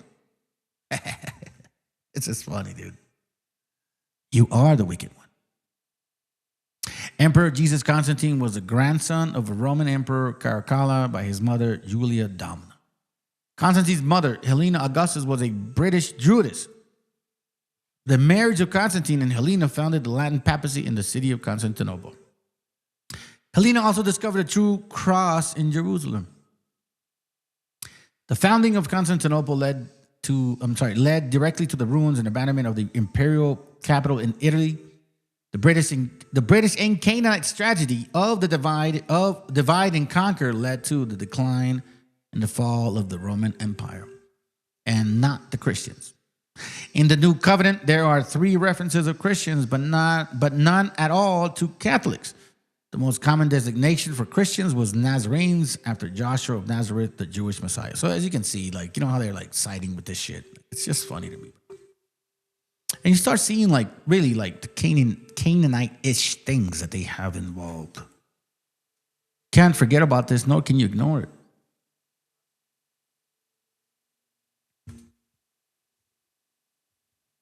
Hold on. Give me a second, family.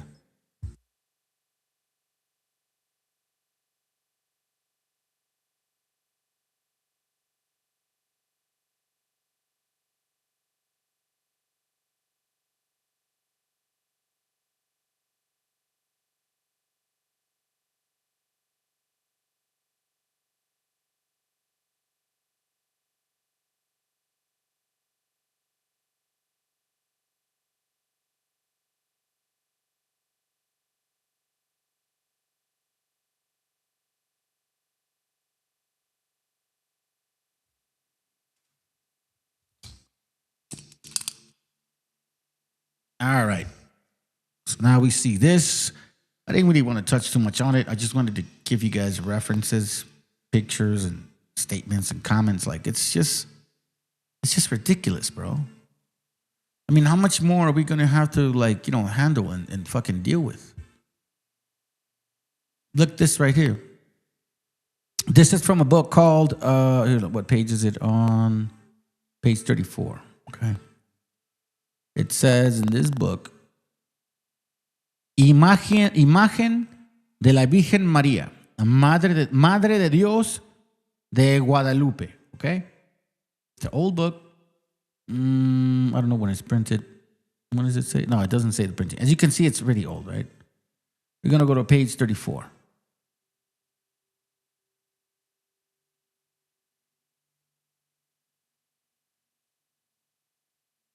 Hold on, where are you at, bro? Okay. Oh, that's right. Sorry, not that far. Page 34 on the PDF. Then it says here on the bottom, I want to read this to you. Watch this real quick. It says, it's in Spanish. Por lo histórico, todos conocen que aquesta tierra se tuvo por habitables por región tan vecina del sol que tal tostaba con sus rayos y así la presumían y llamaban torrida zona. Natural parece que, let me see if I can read this real quick. Hold on a second. Here it goes right here. Aquí había de gozar en rayos de otro sol verdadero y lucido con eficaces calores, pues Cristo Sol, you see this? Christ Sun, not S-O-N, S-U-N, Cristo Sol, Christ Sun, S-U-N, pues Cristo Sol, divino misericordiosamente, había de alumbrar, visificándola evangélicamente a los calores de su fe. Luego dice así, dice, David lo canta en profecía, Salmos 18, me imagino que dice eso, ¿verdad? Y luego dice, Cristo puso en el sol su asiento. para estar sentado, sino para volar en las alas de sus rayos. So here is stressing that Christ acts like the sun. Cristo puso en él sol. You see this? Fundemos el concepto sin riesgos de lisonja entre los ángeles prodigiosos que descubrió San Juan en la Apocalipsis. Una fue de los capítulos 10, adornada y vestida de diversas insignias, y todas singulares, entre las cuales era el sol entre el rostro. Dice, tenía en la mano un libro abierto. En el sol estaba significado Cristo.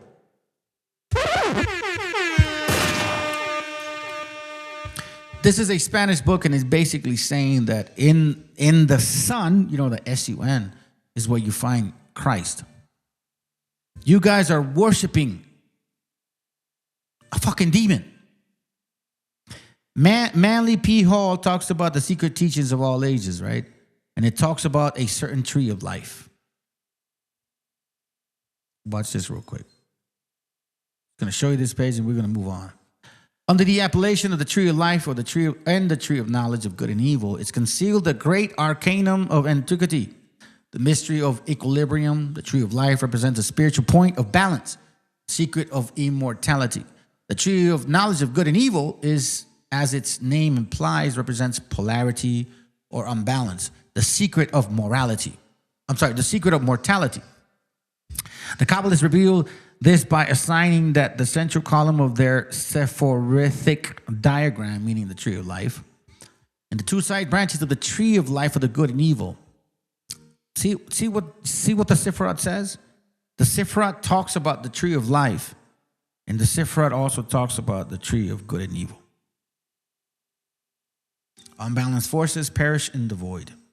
Declares the secret work, and all is made known. The apple represents the knowledge of the proactive process by awakening of which the material universe has established. I want to say this to you guys right now. These motherfuckers right here see Jesus as the actual apple. In case you didn't know that. Now, I want you guys to do me a favor, okay? I'm going to read this, not tonight. I'm going to read this either Friday or Saturday. Okay? The two Babylons, or the papal worship, proved to be the worship of Nimrod and his wife. We're going to read this together, and I'm going to go through it quick, okay? I'm not going to fucking read every sentence or anything. I highlighted a lot of pages, all right? I highlighted a lot of pages. So as you can see, we're going to go through it. From page 1 through 20, I want to go through page 22. Okay? So it's not a lot. Okay? It's not a lot. But we're going to look at them with new eyes. See, we used to look at this when we were still in the New Testament. Now we're not in the New Testament. We're going to look at this with new eyes. And everything that I've been sharing with y'all, that I've said the Old Testament was warning us about, they're mentioning it here. You see the mom and you see the son. You see the mom and you see the son. No honor to the father. They all believe in reincarnation. They all believe in the Trinity. They all believe born of a virgin. They all believed in the whole three Godhead shit. They all believed in a tree. They all believed in the same concept. You understand what we're going with? So, that's why it's important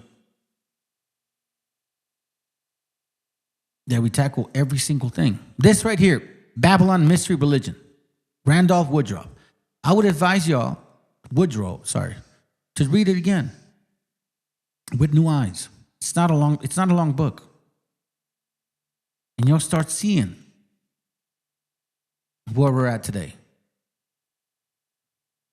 You start noticing that this right here was simply Jesus asking for your child to be sacrificed so then you can cleanse your ways, right?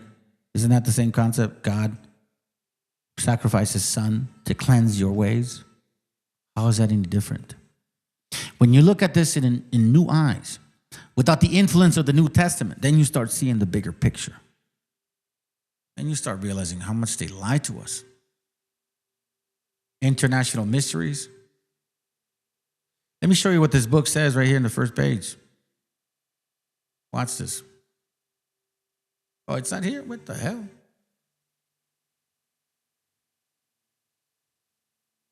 Oh, what? Hold on a second, family. Let me switch this here. No wonder.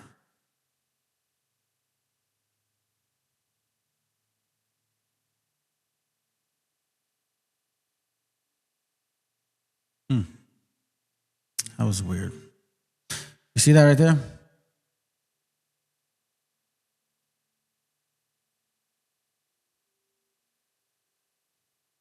Wow, come on, they don't show me the picture, bro.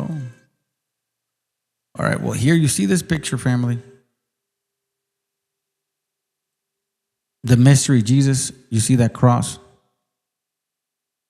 You see that half moon? Or that crescent moon, right? And then you see 7 stars. 7 stars, crescent moon, a cross, a man nailed on a cross. Orpheus Bacchus. Orpheus Bacchus. That's your Jesus. That's what I've been warning you guys about. So either Friday or Saturday, we're going to get into this part so that you can actually see it for yourselves. And I would advise y'all to pick this book up and read it. It's not long. If you really start just going page per page, you'll realize what we are stuck in. And unless you guys start realizing that,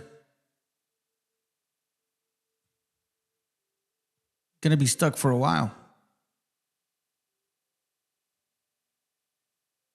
Let me show you this one more. Let me show you this video. We're almost done. Perhaps the most fascinating character from these powerful ruling families is Princess Bernice. In Greek, her name is Berenike. In Latin, it's Veronica. She's the granddaughter of Herod the Great, a product of the Herod's intermarriage with the Jewish royal messianic family, the Maccabees.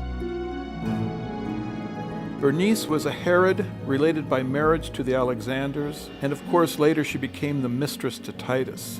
The fact that she was so closely linked with the Flavians shows you that the 3 families were very unified in financial, romantic, and likely theological issues. Bernice's family, the Herods, used all of their wealth and influence to support the Flavians in their quest to become Caesar. Following the war, Bernice went with Titus to Rome, where they continued their affair. She was his wife in all but name only. In fact, she was regarded as another Cleopatra, and this perhaps is why their affair eventually ended, because the population of Rome was afraid of an Asiatic woman having so much control to Caesar. The Flavian family is connected to early Christianity in a number of unusual ways. You have all these individuals who are referred to as the Flavian Christians that are connected into the origins of Christianity. The first saints, the first pope. Another individual that was there at the onset of the religion that is somehow plugged into this little cabal of Flavian Christians is the character that we know of as Veronica. In the Stations of the Cross, an individual whose name is Veronica comes forward as Jesus is carrying the cross and wipes his face. She then realizes as Jesus walks on that she's received a miraculous imprint of him on her veil. She was much beloved in early Christianity and actually had an organization that was dedicated to her, the Cult of Veronica. Now, this organization was headquartered at the palace of Bernice in Judea, who was Titus's lover, a member of the Flavian court, and also a member of the Herod family. Now, what is really strange about this is that Veronica is in fact the Latin pronunciation of Bernice. The connection comes from the name. Bernice is how you would say Titus's girlfriend's name in English, which in Greek is Bernike, but in Latin that word would be Veronica. So you can see that there is this very direct connection between Titus's girlfriend Bernice and the cult of Veronica, which was headquartered at her palace.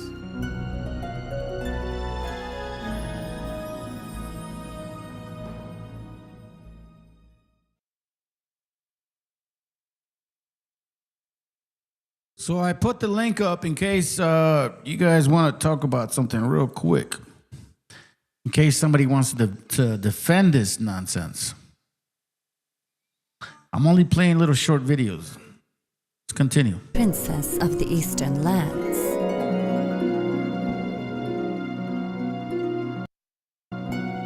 My family are loyal servants of the Roman Empire, collecting taxes for the Caesar.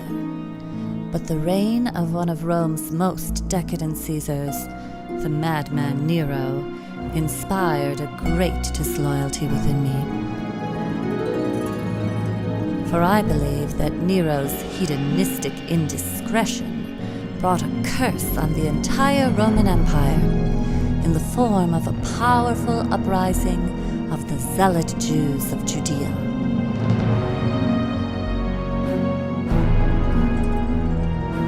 Now, I am proud that my grandmother was a Jewess from the family Maccabees, the lineage from which the Jews' Messiah, or Savior, was prophesied to come. But these revolting zealot Jews believed in a violent, militant Savior who would come to defeat the Romans. And their latest in a string of messiahs, Eleazar, was wreaking chaos throughout the empire. Eleazar and his followers defaced my family's palace.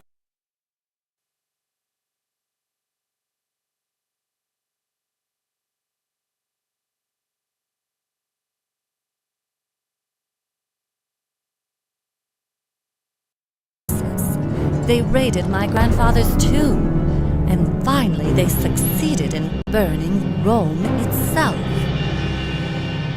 They had to be stopped. Our only hope was General Vespasian of the family Flavius.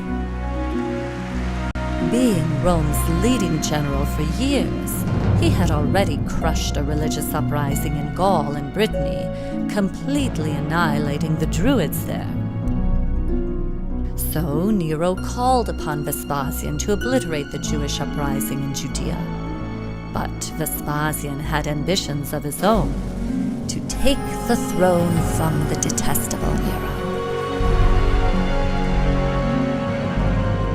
And I, at the risk of Nero's vengeance, pledged my family's support to Vespasian and to his family Flavius, who, if successful, would take their place among the gods.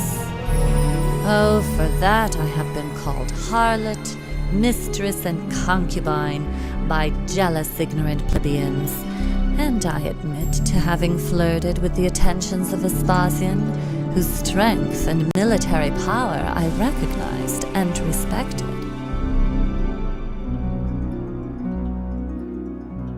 But it was the talents of his son, Titus Flavius, that not only captured my heart and my loyalty, but inspired within me the ambition to become wife of a Caesar.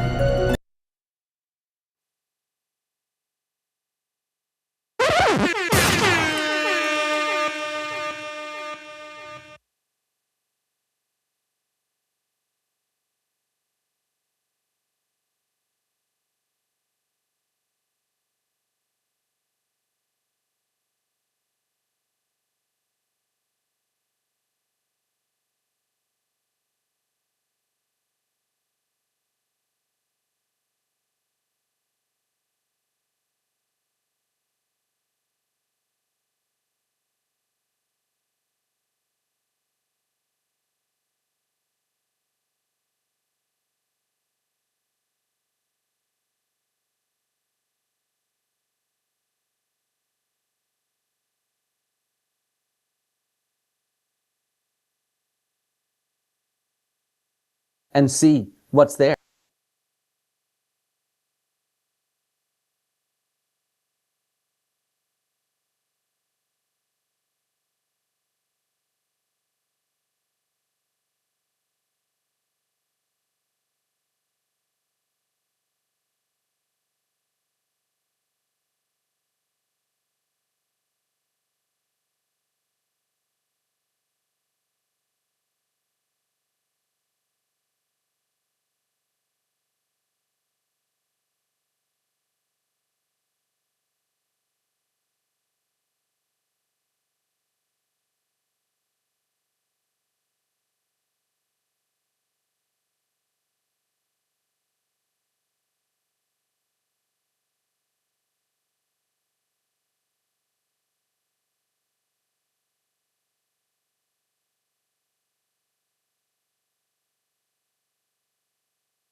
Chip a groove, and then you're going to put the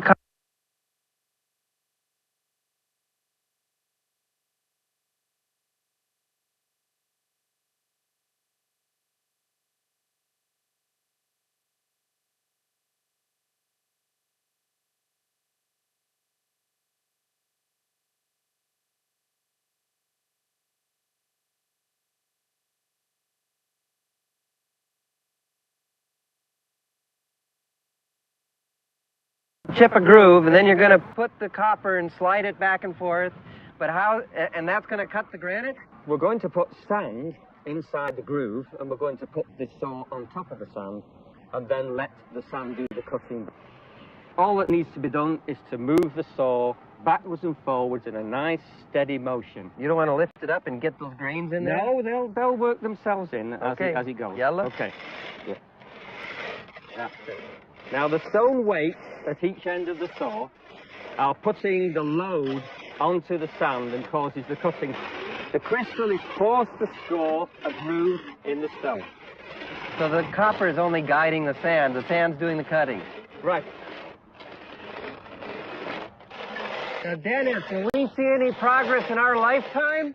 Yes, if you came back in a...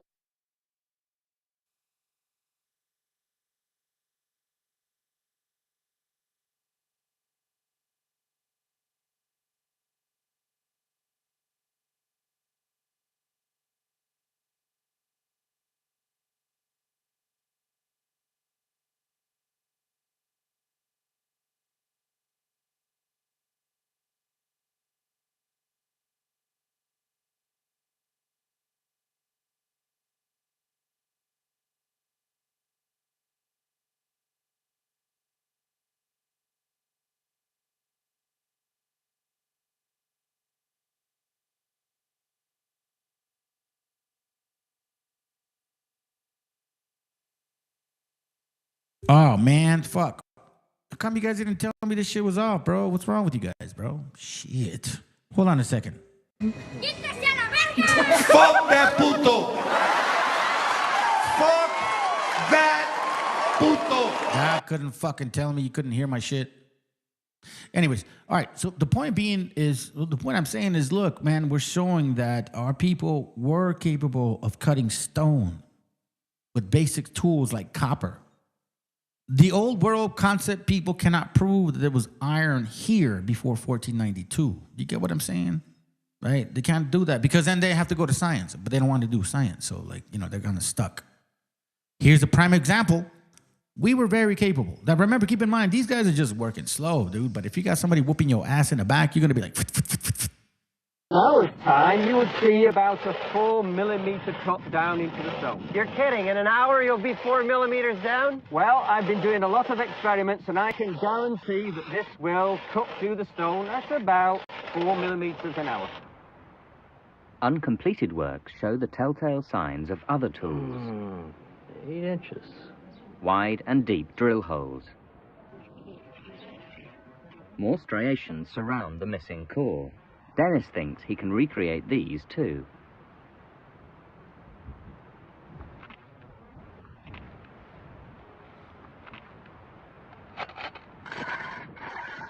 pretty easy, Bart. Yeah, for the first few seconds, no problem. 8 hours into it, I could see being a little sore. Wall paintings confirm the existence of similar drills for wood. They did it.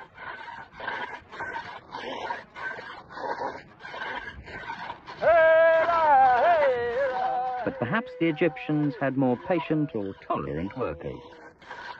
As you can see, it might be slow, but thousands of laborers working around the clock for years on end can definitely pull off this kind of stuff. No alien lasers needed. That's Professor Dave. You know, that shit is fire, man, because he like checks these fools, bro.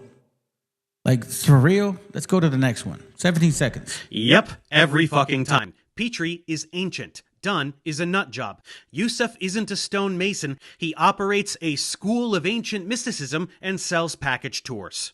Randall Carlson is not an architect. He's a general contractor who took a few community college classes in geology. These people aren't... When he said that shit, hold on, no, that's not the one I want. I was like, That's what I'm talking about, being a fucking debater, because you know your shit and you're not going to back down from nobody, because this man studies his science, bro. I'm telling you, he's a good debater. And I appreciate people like that. You know why? Because it's honesty. There's no filter. It's not like you have a narrative. Like, hold on, no, it's like, this is what I know and this is what I'm going to say. That's it. It's very simple. This is what I know and this is what I'm going to share. I'm not going to sugarcoat it, nor am I going to make it like, oh, I hope you like it. No, fuck no, dude. I don't ever say. Matter of fact, a lot of times I share shit that you guys don't even like. I mean, that's what I find myself seeing the whole time. Aren't experts on any of this shit. They have no relevant expertise of any kind. They're clueless scammers, and we should all make fun of them just the way we made fun of Georgios Tsoukalos on Ancient Aliens. Who that fucking dude is, right? This fucking guy. This guy right here. Tsoukalos. This dude right here. He goes around like, oh, ancient Tenochtitlan was not made by these Mexican beaners. There's no way these Mexican beaners can build that shit. I mean, this is such a high civilization. These Mexicans, are you serious? We're teaching them. That's what this guy is, dude. Love that he made fun of him. Next one. Expert. Ben knows nothing about archaeology, engineering, stonemasonry, or any other relevant field. Atlantis type of dude. He looks like, Kakasha and shit. You know, the guy that used to hate my channel often. Now, I just wonder where he's at now. Not teaching our people much. Let's go. Expert. Ben knows nothing about archaeology, engineering, stonemasonry, or any other relevant field. He's a fucking tourist. He visits places, listens to fake experts, and regurgitates what they say because he's dumb enough to believe them, dishonest enough to omit all the real research that contradicts them, and immoral enough to join their ranks in the grifting by selling his own tours. Archaeologists don't tend to write books about precision engineering, and it by no means degrades the profession by saying that many of its members generally have only a limited interest and certainly no professional expertise in construction technologies. That's why archaeologists are constantly collaborating with experts in relevant fields. Michael Lally was a mason and bricklayer who wrote about engineering the pyramids. Martin Eisler was a stone sculptor who also wrote on pyramid building. Craig Smith was an architectural engineer who collaborated with archaeologists to write a book about how the Great Pyramid was built. Dennis Stocks had training in mechanical engineering and then became an experimental archaeologist. He wrote the book on experimental archaeology for ancient Egypt, and several articles on how to cut granite with ancient tools, which is why we saw him in the Nova documentary Ben arrogantly brushed aside. Not enough of an engineer for him, I guess. James Edwards was an engineer and physicist who wrote about probable construction methods employed at Giza. Ben pretends that nobody with any engineering expertise has ever written anything on this topic, and it's total horseshit. So, again, clueless asshat or lying fraud. Take your pick. Why I fucking like this dude, bro. So, I think before I do the live on Friday or Saturday, I'm just going to play that. Maybe I'll play it tomorrow. No, wait, tomorrow's Thursday. No, I can't play it tomorrow. Damn it, man. I'll just find a way that I can play it sometime next week. Cause the dude is fire, bro. Here, let me give you a taste of it. I'm telling you, bro. Matter of fact, let me share with you one that he did not too long ago. I think it's live right now. Maybe video about this vato right here. Remember this guy? This guy from doing comedy. Here, this guy right here, right? That he's gonna talk about here. Watch real quick. Watch this. Punks jump up to get beat down, right? This guy. All right, so check this out.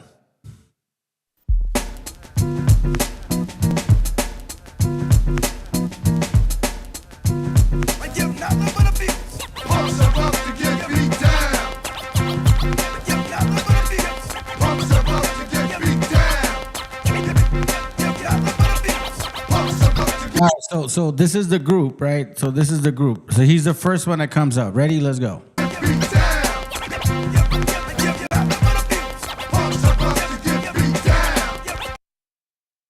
He's not the first one that comes up. This vato right here comes up. He's a pretty good rapper and shit. He's pretty slick as fuck. I don't want to get like, this blocked, but I want to get to the point to who he is.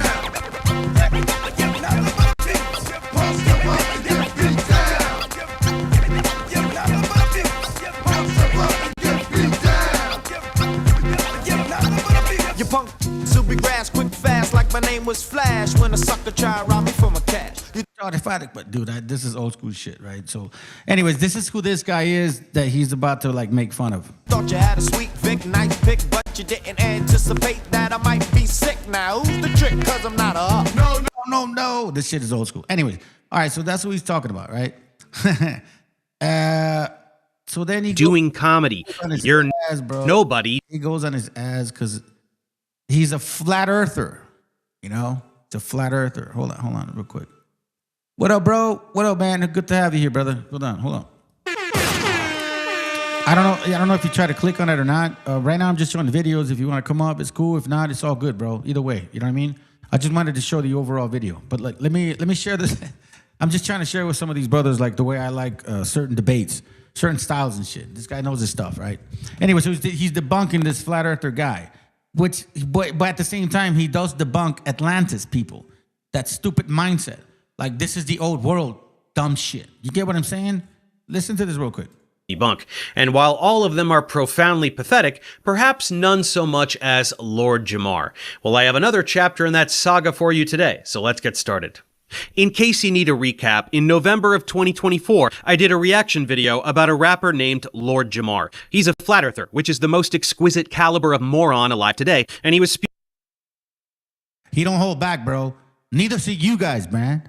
Once you know who you are, Hebrews, according to the Bible, there should be no hesitation. I'm not saying go and insult people. Not at all, bro.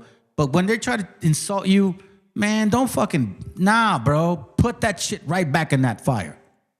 spewing a bunch of bullshit he memorized from Eric Dubé on the podcast of a comedian named Godfrey. I had fun mocking him, and I posted it to my channel. Shortly after that, Godfrey's friend Dante Nero, who was in that episode, reached out to me and asked if I would confront Jamar on Godfrey's show. I agreed and posted that interaction as well. And my friends, if you haven't seen that yet, it's one of the most satisfying public humiliations ever captured on film. He came out...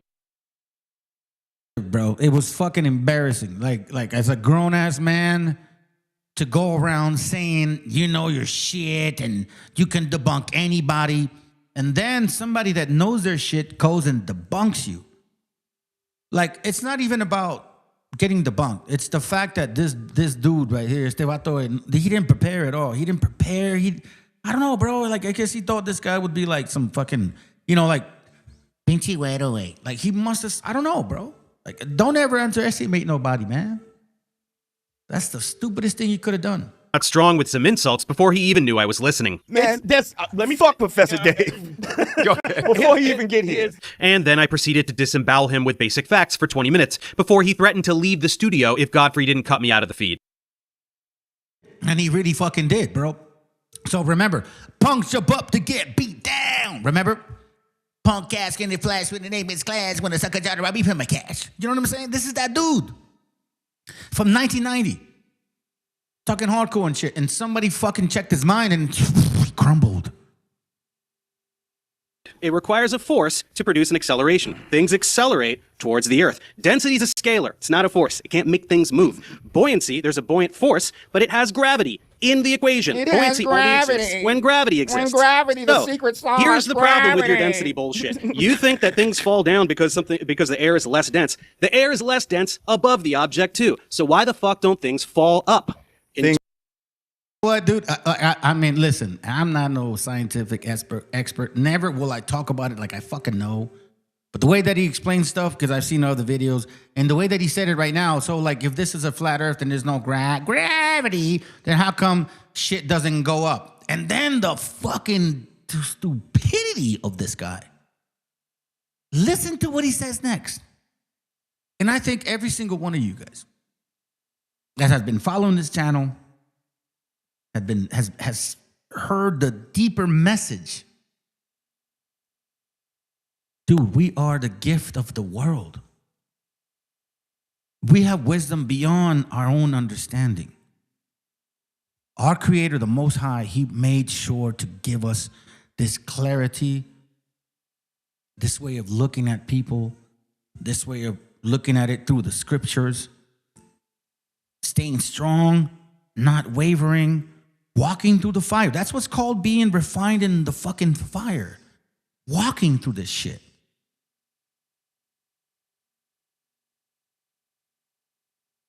I'm going to tell you this right now, fam. Dude, I started this channel in 2022, and I was coming out of camps who were pushing the Tropchite chart. You know? I went into those camps because I wanted to change. I was destroyed. You know, I had an alcoholic background. I wanted God to help me. Never thought of Jesus or anything. I just wanted our Creator to help me. So, you know, I got sober and shit, and then all of a sudden, you know, I found myself like, well, I don't just want to be sober, man. I just, you know, is there more that I can do for my Father? I'm ready to serve you. And then He put me there. And then He takes me out. And then, you know, as my walk is going on, then I find out like, bro, listen, dude, these fucking bastards were enslaving our people just like the white man. That was hard to do, to peel that shit from you. The education that we came from, 1619 concept, you know what I'm saying? Supposedly they were brought in slavery and all that stuff. No, they were here and helping the white man, just like the white man was doing. You know, they're no different. It took a lot to like handle that, but I still went through it. I walked through it. And then I'm still, you know, sharing the New Testament and all this and that. And I never prayed to Jesus. I believed in Him. I always prayed to our Creator. But I kind of believed in Him, I guess. And then I realized like about a year ago where I'm like the fog of the obvious starts to kind of like dwindle away. And I'm seeing like, wait a minute, hold on a second. So what the fuck what am I reading? Wait, hold on a second, bro. Because I like history. And I keep seeing Jesus is all over the places in history. And then I ask myself, how can evil people hold the Bible? It's kind of like, let's say, I don't know, you, Joe. You know, you seem like you have a good spirit. I've chopped that up with you several years. Imagine if I all of a sudden start hanging out with fucking, you know, like murderers or drug dealers, you know, hardcore motherfuckers. You'd be like, what the fuck? How can your spirit mesh with that? That's where the question started happening. And then you realize why. Because the moment you take something so beautiful and then you add to that effect, you taint it what it was originally. That's what the scriptures talk about. That's what it means right there. That's exactly what it means. If you add to it, you taint it. Deuteronomy 4:2 says, you shall not add unto the word which I command you, neither shall ye diminish from it. You know, don't even read the rest because it doesn't matter. Because if you already diminish that or add it to, it doesn't matter what the rest of that verse says. You get what I mean? Don't add to it. Don't take from it. We did that. And a lot of us have a problem with that. Oh, no, no, Jesus is real. Wait, hold on a second, bro. I'm showing you like how repetitive this character is. I'm not dissing you, bro. I'm not attacking your entity or your identity. I'm showing you that what you believe in, it's I mean, because think about that, fam.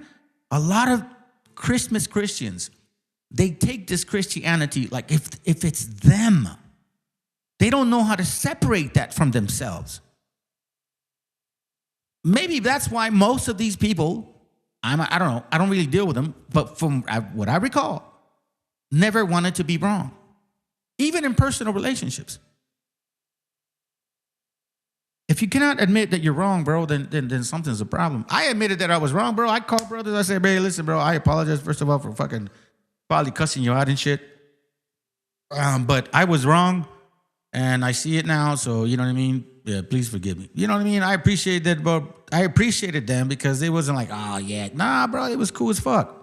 But see, that's because, I mean, what honoring individual, man, woman, what honoring individual wouldn't like some honesty and sincerity? For once in their fucking life, just be like, bro, when you're wrong, and that's all good, and move on, right?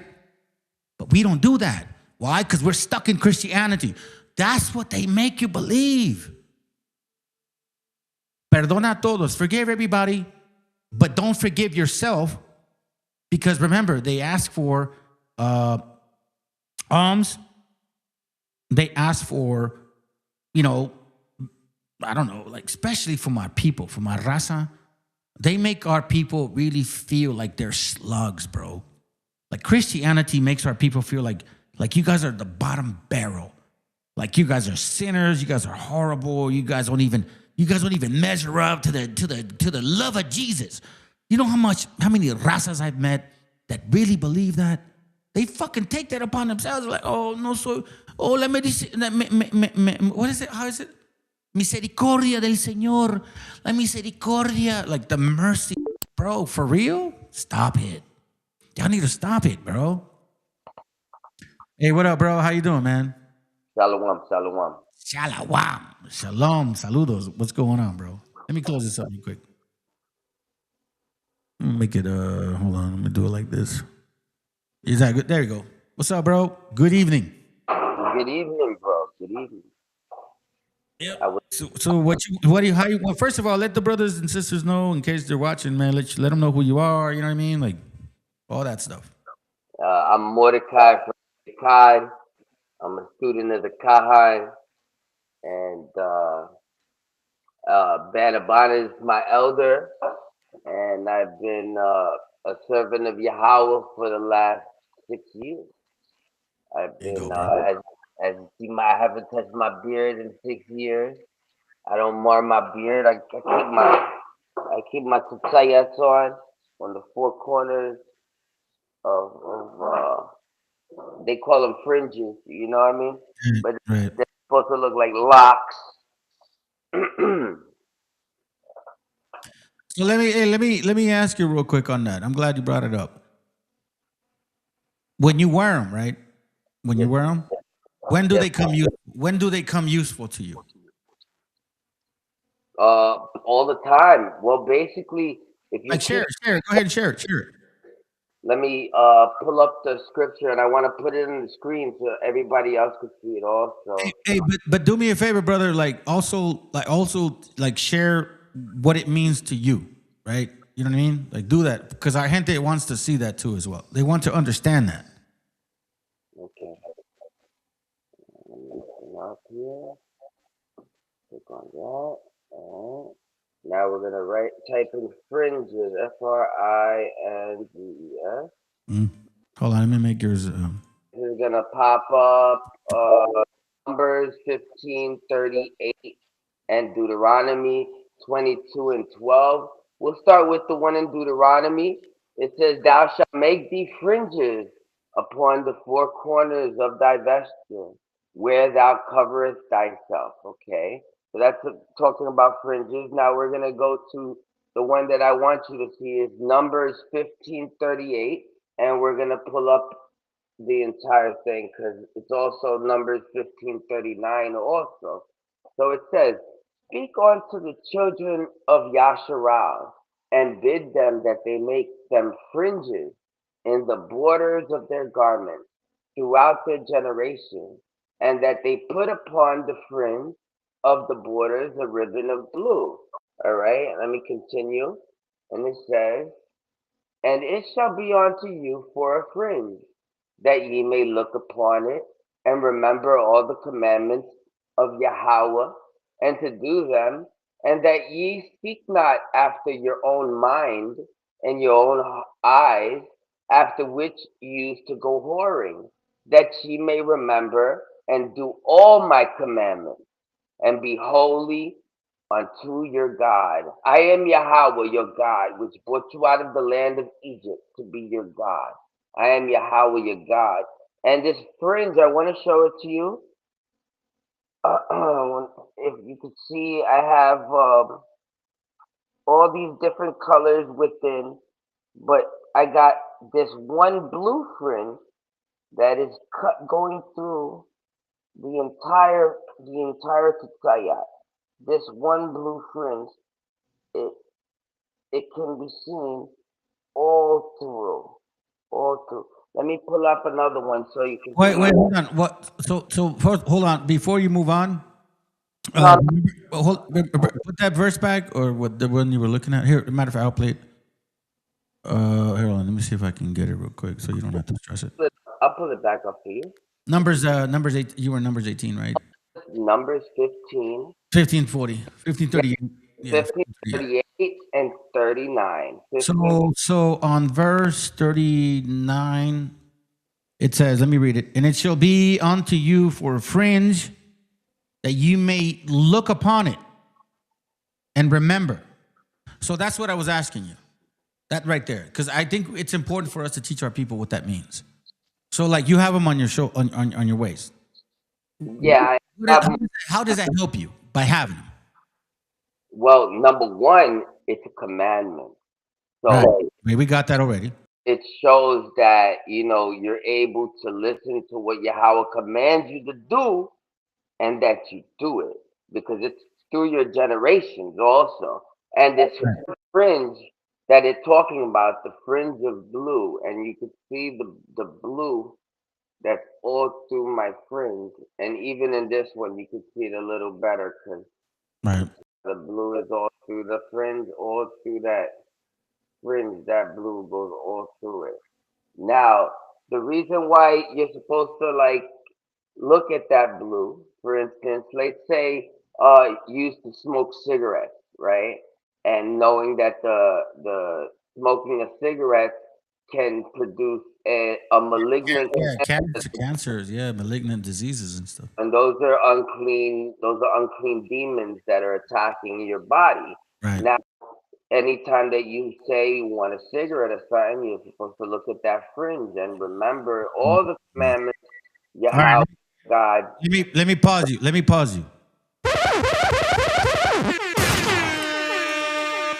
That's exactly the point. That's why it says, let me read it real quick. Numbers 15:39, and it shall be unto you for a fringe, right?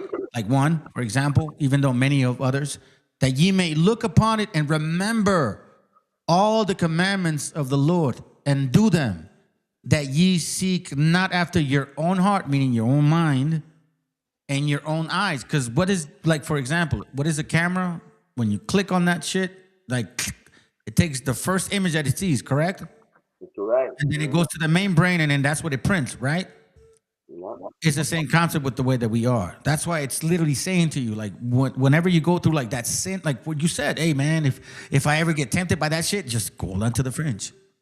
I wanted you to say that, bro, because you know what? I went through that myself. So, man, all glory to our Father, bro. Go ahead, bro. This Hebrew word for fringe, you see fringe, and Hebrew is from right to left, and that first letter right there is like a T-Z-A. It says like tza, right? The next letter is a yad, like it makes the ya sound. Yo, bro, they can't see it. Your fingers in the way. They look red and shit. I'm so salak. Say that again. Show it again. Salak means excuse me or my apologies. And this right here is a sadiq, but sadak. And it makes the tsa sound. So This word right here is sayatsa, sayatsa, and that means fringe. All right. Mm-hmm. So these right here, they're called sayatsa. The Yiddish fucks, they call it tzitzit. These what they call tzitzits, but theirs is all white, and they don't have a blue fringe on theirs. They're fake. You know what I mean? And also, I wanted to talk to you. It's not. This is not the only verse. You should take down all these precepts. All right. So the first precept, of course, would be this one, Numbers 15:38 and 15:39. I'm already there. I'm already there. So with which Okay, that's already like a given. All right. So now we're gonna Hey, go. hold on, real quick. By the way, family, there's only one nation of people that are very familiar with fringes. That we don't even have to talk about it. Like literally, we don't even have to say, "Oh, look at us wearing fringes." No, everybody knows that's what we did. And los Exactly. gabanes, you know what I'm saying, or what they call panchos and stuff like that. Yep. On the jackets, even nowadays, bro. Let's go. Go ahead, bro. All right. The next verse, Deuteronomy 22:12. Thou shalt make thee fringes. You remember, it's precept upon precept upon precept upon precept. And so the next one for the precept for fringes would be Deuteronomy 22:12. All right. So that's the second one. Now we're gonna go to the third one. Now check this out. The third one is located in the book of Ezekiel. So we're gonna pull up Really? this. I don't Yeah. know that one. I don't know that one. I'm gonna put it up right now. You're gonna have to pull it up a different way. Yep, because it doesn't have that. It doesn't have that. So it's I guess pronounced different or some shit. Under another concordance. Yeah, I mean fringes. It's on the fringes. I'm gonna pull it up real quick. That's a Sayat. Click on there. Open it up. Open it in the concordance. Let's see right here. This one. Is it this one or is it this one? It's under lock right here. It would be Ezekiel 8:3. So we're going to Ezekiel 8:3, and we're gonna click on it so we can put up the Hebrew in it, and we're gonna go down to Basayatsa. All right, that's the word that we're looking for. And we're gonna look at that. You see, it's in the Hebrew. We're gonna go see the English equivalent. It says, "And he put forth the form. He put forth the form of a hand, and took me by the lock of my head." So the word for fringe in this one is, in fact, lock. That's why you see my like a lock. Hold on. That means he guided you before you could do something dumb. Something to that. So the brothers in the camps, their fringes are a little different Yeah, they than got into them. the fringes that the Akkad wears. You understand? And now that you've given up the Matthew to Revelation Greek book, the sister at the Akkad, she says she's making tzayat for brothers that leave the idols. So Oh yeah, bro, hook me up. Dude, yeah. yeah, hell yeah. See, I'll even pay you a little bit. I don't mind, bro. Everybody needs a little help.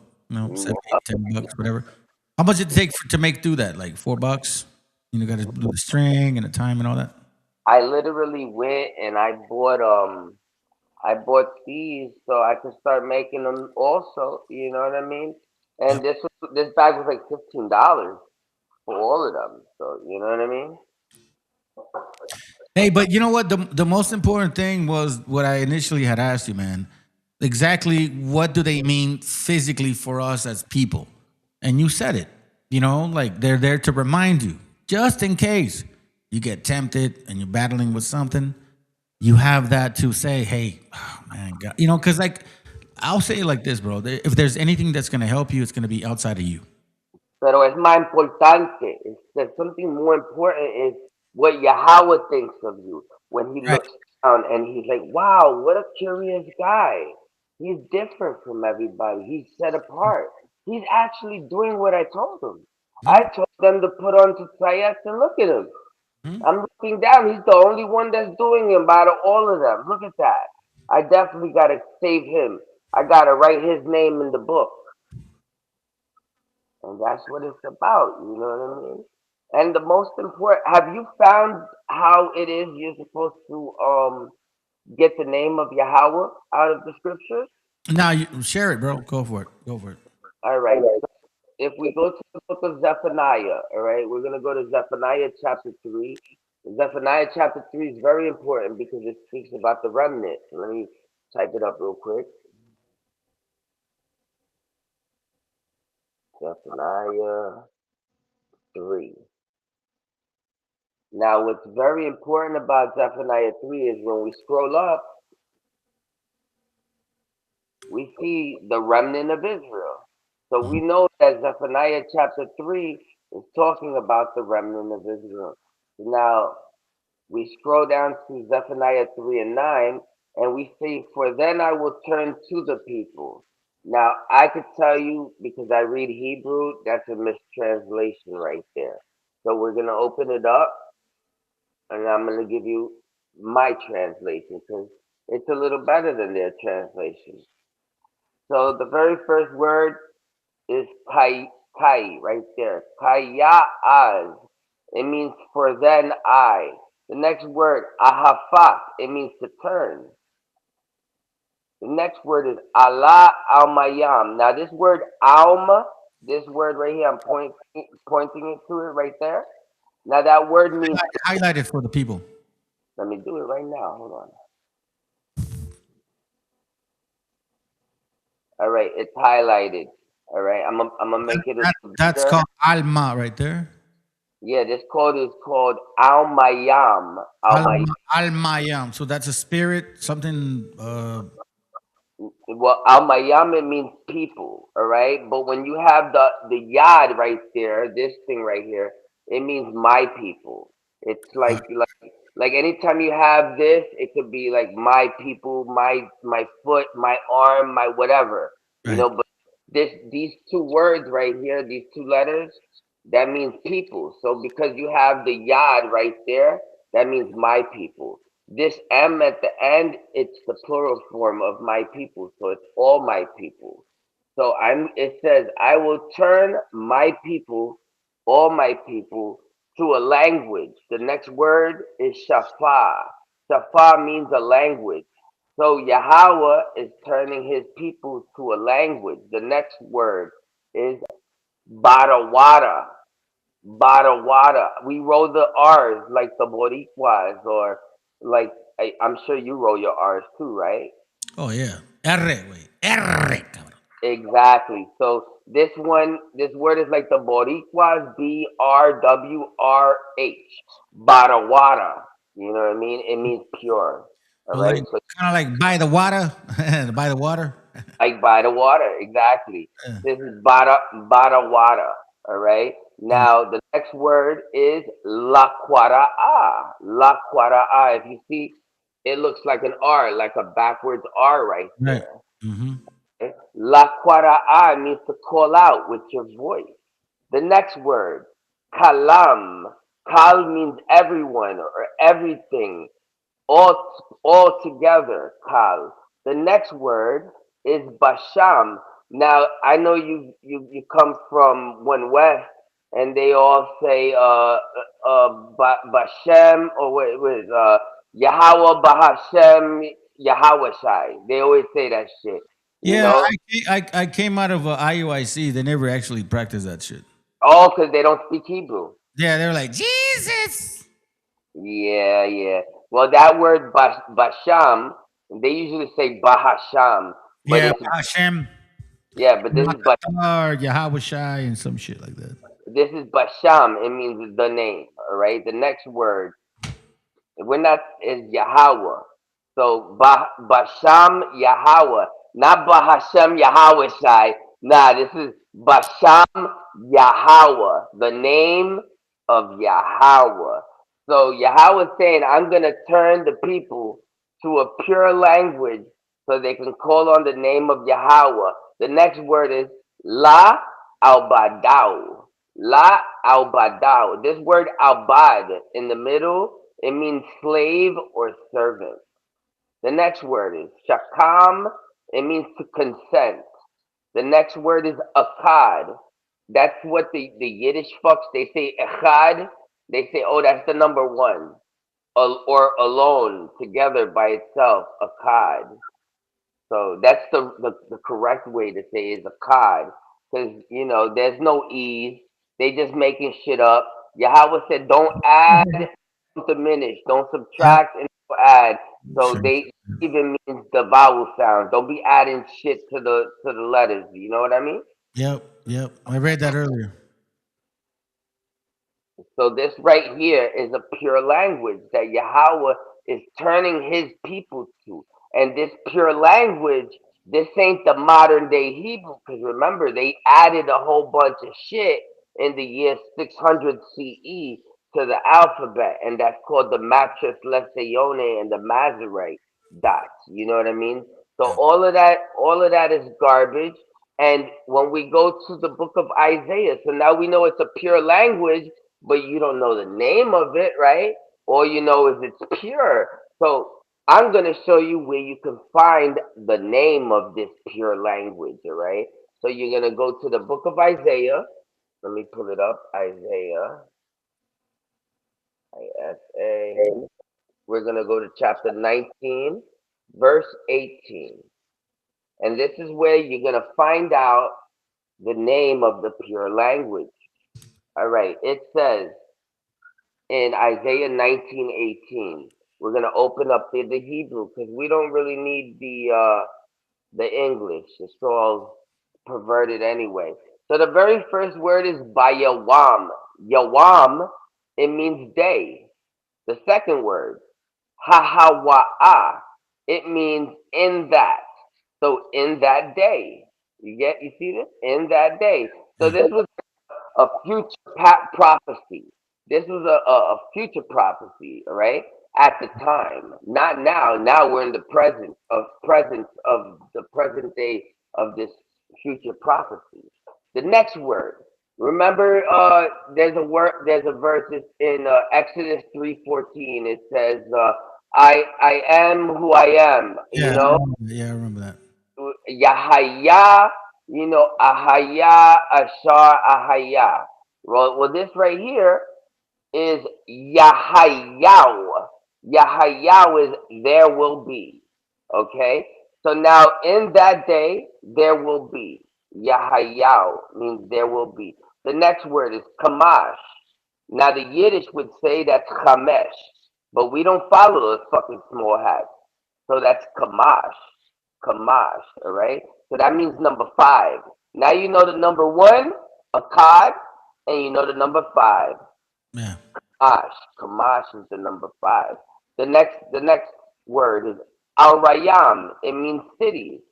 So in that day there will be 5 cities. Is the very first line. We just parsed it. The second line, Ba'arat. It means the land or earth. The next word, Matsarayim. So the land of Egypt. Matsarayim is Egypt, right? We were in Egypt 400 years. And we know that has to be like around the year of 1400 BCE, around there.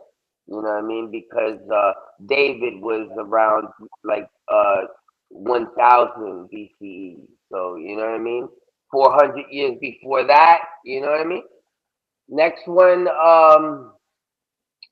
Matsarayim Madabarawa, they will be speaking. So in the land of Egypt, they will be speaking. Shaphat Canaan, the language. Shaphat means the language. Canaan is Canaan, the language of Canaan. Now, a lot of people, they say, oh, wait, we're going to be speaking African language. Nah, because remember, these Canaanites, they took a land that didn't belong to them, Yeah, that's for the sure. land of Shem. And, you know, God's always looking at the land of Israel. You know, that land of Canaan that's what they call present day Israel. You know. So what I want to show you about this Egypt right here, Ba'arat Matzarayim, is that the Egyptians were cursed. They were cursed just like the Canaanites, just like the nation of Israel. They were dispersed for their crimes against Israel, because remember, like they sold the children of Israel. So we go to Ezekiel, we go to chapter 30. Now we go to the very last verse, which is verse 26, and it says, I will scatter the Egyptians amongst the nations and disperse them amongst the countries, and they will know that I am Yahweh. So the Egyptians, the indigenous Egyptians, not those Arab-looking dudes that we see over there present day, because those are Shemites, you know. We're talking about the indigenous Egyptians. They were black people from Africa, and they were scattered all around the nation and dispersed amongst the countries. So during the transatlantic slave trade, you know, the Kahan said these Egyptians, you know, were dispersed, and so were the Canaanites. You know about the curse of Canaan, right, bro? Yeah. All right. So yeah, you know, they're also black people. So, you know, the Canaanites, they got dispersed, the Egyptians got dispersed, but these Egyptians, it says, when they get dispersed all around the world, that they're gonna be serving Yahweh, and that they're gonna be speaking the language of Canaan. And that's how you call on the name of Yahweh, because these Canaanites are Phoenicians. So look up the Phoenician alphabet, and boom. Hey, bro, can I ask you a question? You're Boricua, right? Yes. Yes, sir. Okay, so let me just share something with you. In case you want to watch it, I'm gonna play a video because I did a video on Puerto Rico, our people, like 2-3 years ago and shit. Nobody watched it really, and I thought it was fire, man. So if in case you have some time after and shit, you know, once we're done with this, bro, stick around. I would like to share this with you. What does it talk about like the stones of Boricua Island that they found? I bring history and stuff like that. Talks about a lot of different things. I mean, again, I'm not just inviting you, man, because you want to know something, bro.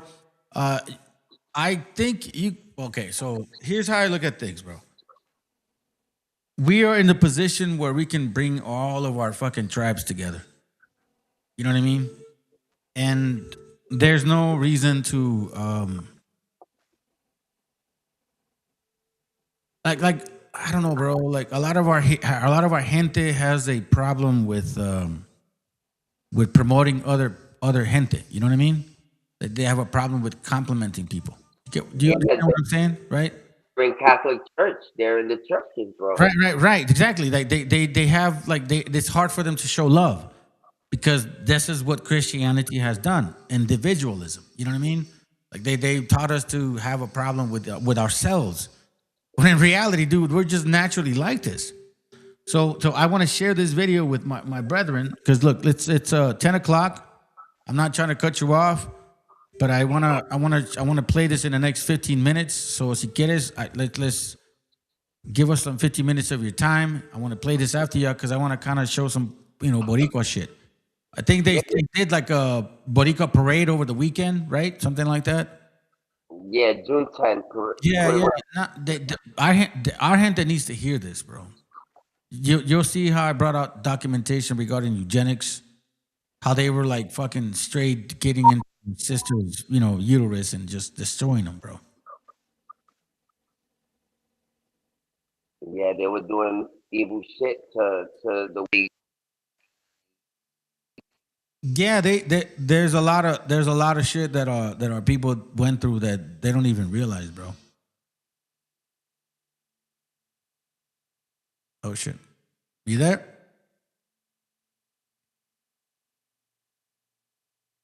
Yo, can you hear me? Can you hear me? I'm sorry. Can you hear me? Yeah, I can hear you now. No, you're good. You're good. Go ahead and finish, man. Just want to let you know, like another 15, so I can play this.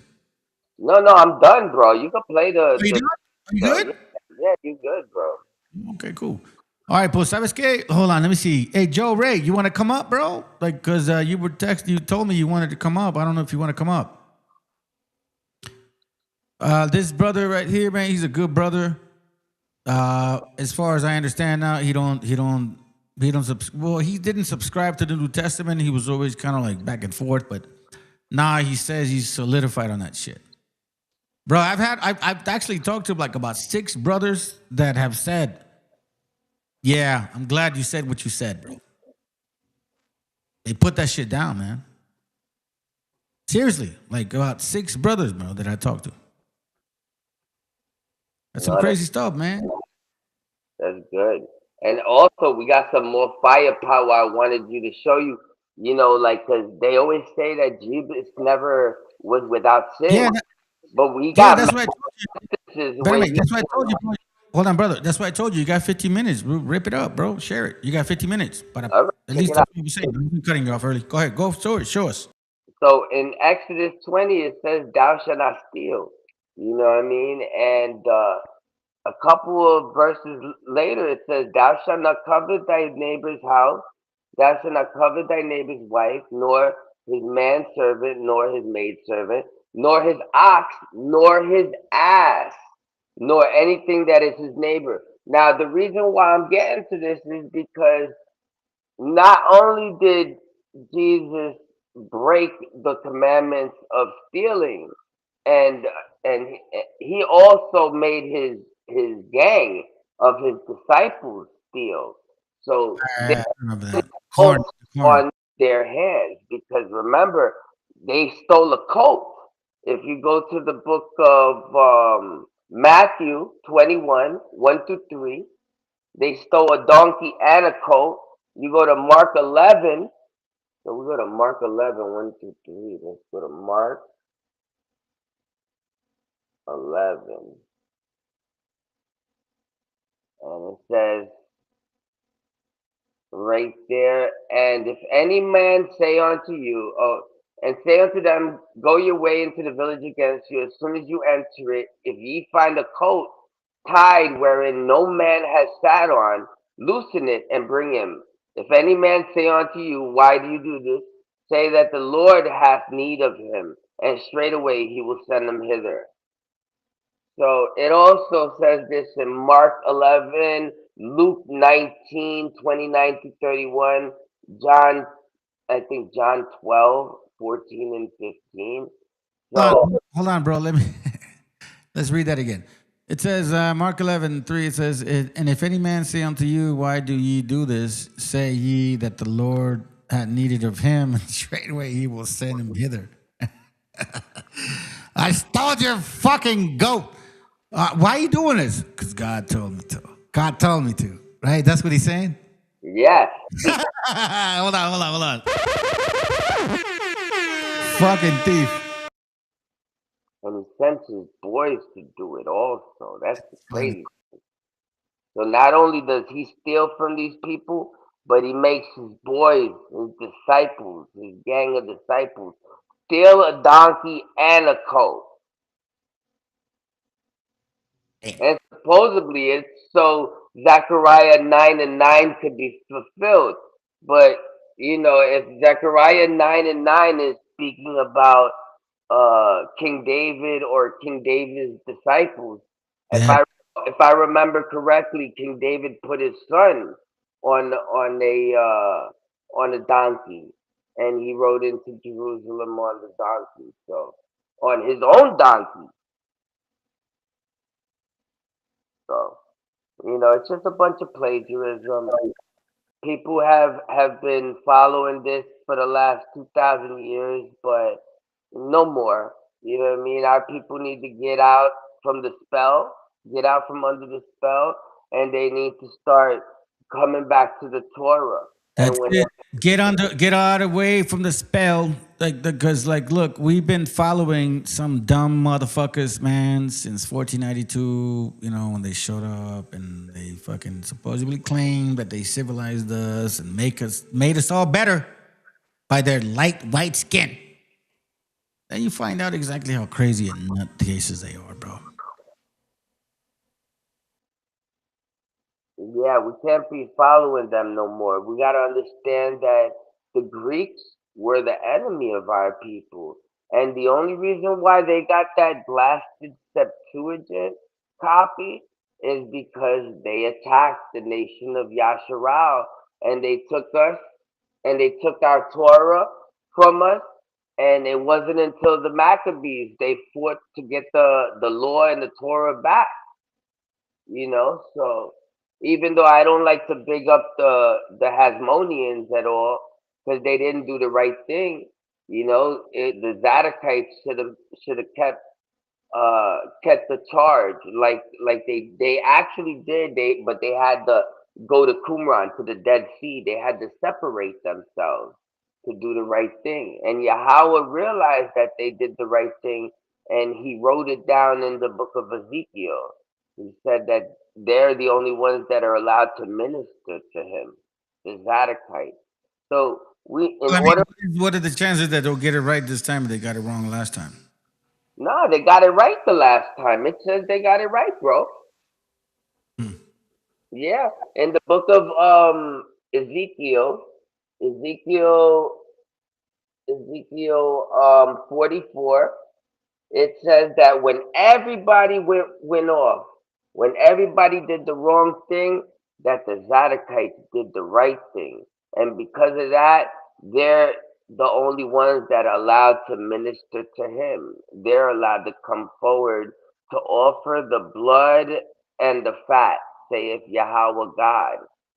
You never seen that? Wait, hold on. But what does that mean, though? What does that mean to people?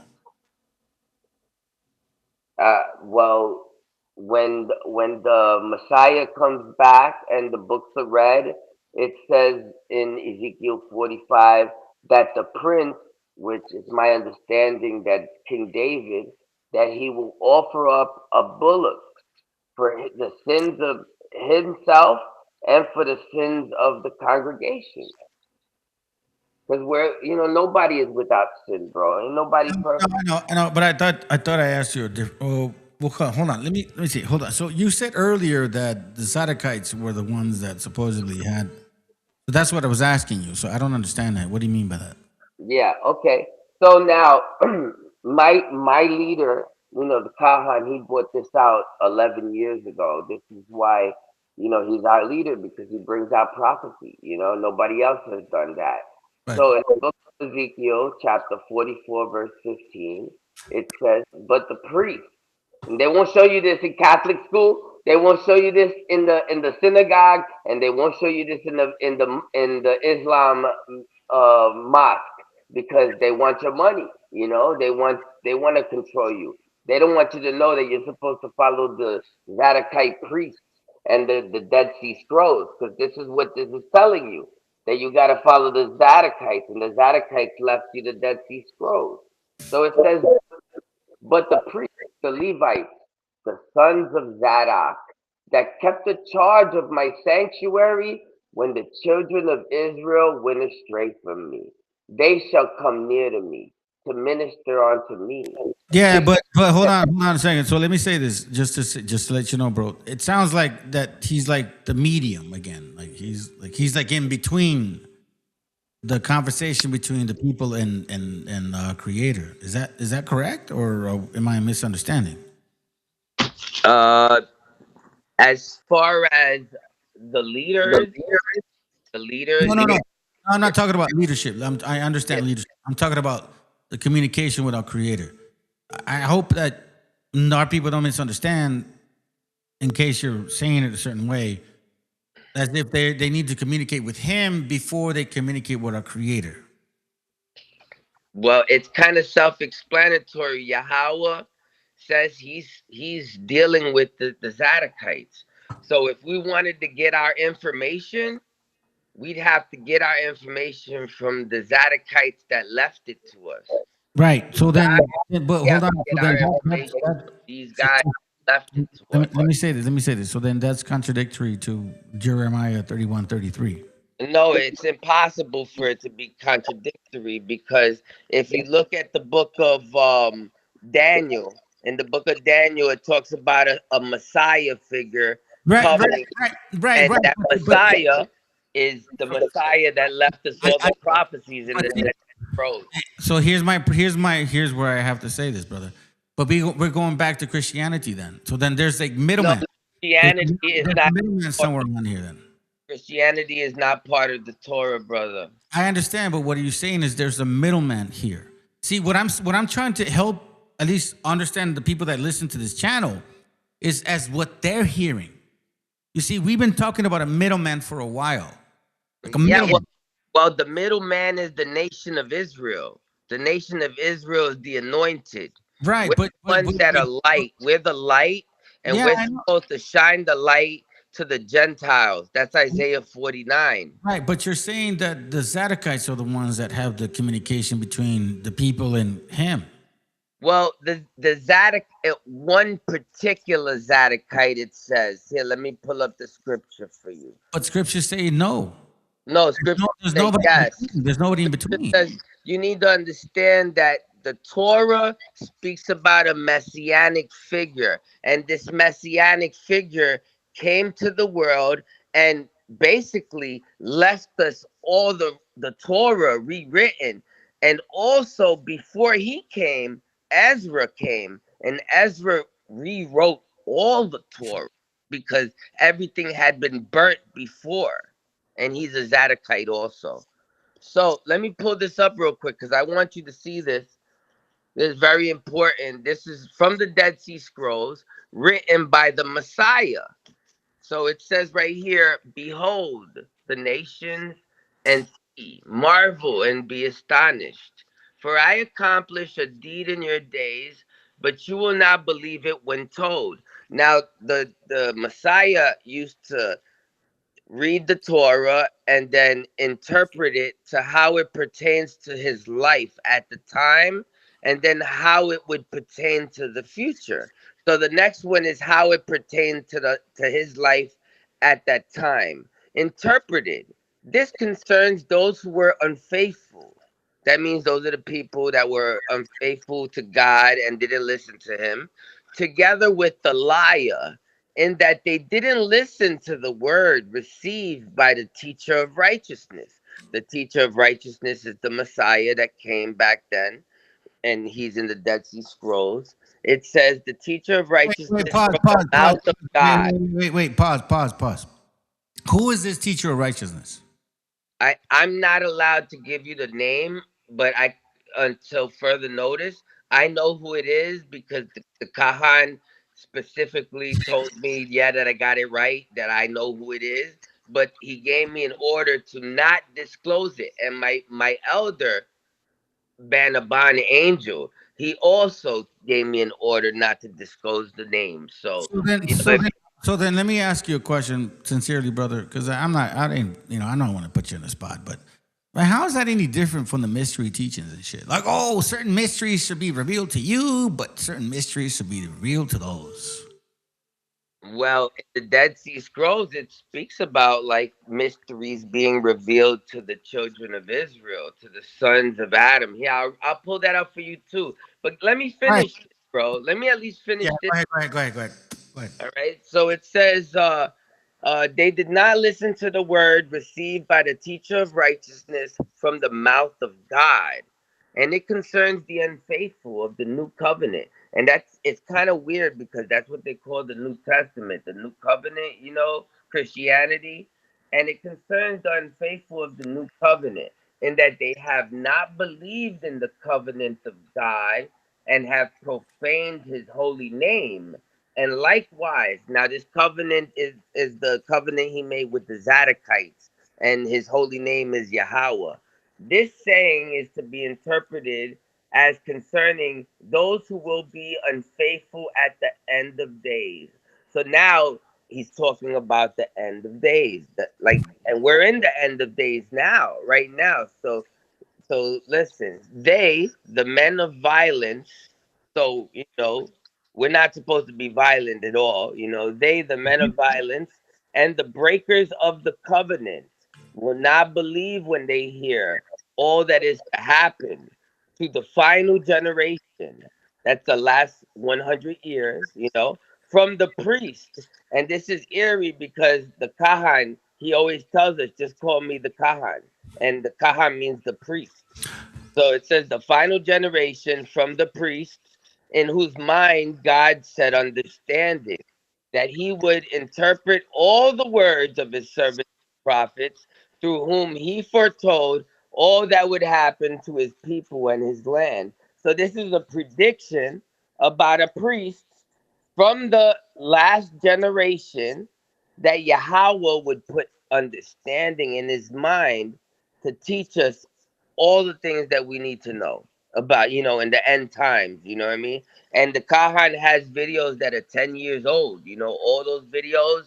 Bro, I had a hernia before I started watching those videos. I don't got a hernia no more. Yahweh made sure I got healed of my hernia. You understand? I had felonies. I don't got felonies no more. The same felonies are minor violations and got turned into misdemeanors. You know what I mean? Like, I'm like Let me say this, bro. It almost sounds like y'all trying to make this gentleman a Jesus, bro. Well, Jesus, the idea is I'm not saying like he's Jesus. I'm saying like you guys can't glorify an individual like that. Well, listen. Scriptures don't talk about that at all. Well, listen, bro. It's literally speaking about a priest. You know what I mean? This is written 2,000 years ago, over 2,000 years ago, bro. Let me just say this right now. This is prophecy. I think that what you share with us is important, bro. There are some things that I do want to bring out to your attention, but I don't want to say it here. I'll rather like chop it up with you outside of it because of something that he was actually sharing. I saw the video, Angel sent it to me, and he was 100% wrong on those verses.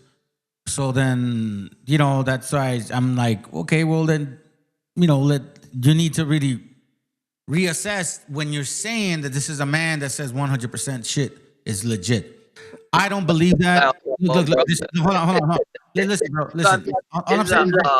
It's a very serious thing that you're saying. Let me just finish. Accusation, a serious accusation. Can I just finish? Let me just finish. So, like, I understand a lot of the stuff that he's saying, and I understand the stuff that you're saying, but you have to also comprehend the people that are watching this channel. And we've been talking about like a middleman getting involved in our salvation, right? We've been talking about that. And then you kind of bring that up with this brother. Like, I don't want you to get lost. I don't want you to trip. I'm going to write this down, and we're going to continue to speak about where the Kahan got something wrong. All right? Because that's a serious accusation to make. That the Kahan made something wrong. We're going to talk about that. Let him know. Listen, let him know. Second Maccabees chapter 6. Second Maccabees chapter 6. The way that he talked about Bacchus. Totally incorrect. All right. Listen, brother. The way we do this is we pull up the video. You tell me what the video is. You tell me the timestamp on the video. And we go right into the video. Because I heard a long time ago from my elder that the only person that corrects the Kahan is the Kahan. But see, that's the thing. That's where I have a problem. Like respect or like I can't do that, bro. I can't do that, man. Yo, bro, if you can find an instance, listen, you can find an instance in which he was corrected. Just hear me out, bro. I only speak facts. I only speak the facts, whatever the facts of the situation are. You know what I mean? So if I say something, it's because it is. You know what I mean? I don't just go give my opinion. Bro, I don't give opinion. Listen, when you read the verses, yeah, those are facts.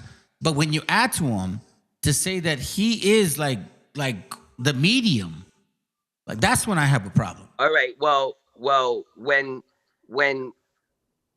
the prophecy specifically speaks about a specific person, all right, and unless you can point to another person that are basically checking all the boxes that the teacher of righteousness, when he made his prediction, he was very specific about this priest and what he would be saying and what he would be doing. And there's not one other person in our time All in right, the past 12 years let me that show is you. even speaking about the creed, bro. All right, let me show you real quick. This is where you got it wrong. Where you got it wrong. I'll show you right now. You see this picture right there? And here, I'm going to bring it in, and I'm gonna bring it to the bigger picture. Okay, that one right there. All right. So, and remember, keep in mind that angel, brother angel. And wait, hold on. Right here. Hold on. I did say to you that I would rather talk about it in private, but you want to bring it up, so I'm Book going right here, bro. I got the book. Right. Well, I'm going to show it here for the people. I told you, I did say, look, I would rather talk to you about it in private. Nah, that you chose not to, so I'm going to share it right now. no problem with going over something so that you get the proper understanding of it. You know what I mean? There's no problem. Man, listen, bro. Sometimes you young brothers or older brothers need to understand that you're wrong sometimes. No, we're different. This is the Akkad. That's The not. Akkad. See, then you sound like Jesus, bro. Like this is what I'm Akkad. Yo, we're the closest. like, I'm trying to wonder, like, what the fuck, bro? You sound like fucking angels and shit.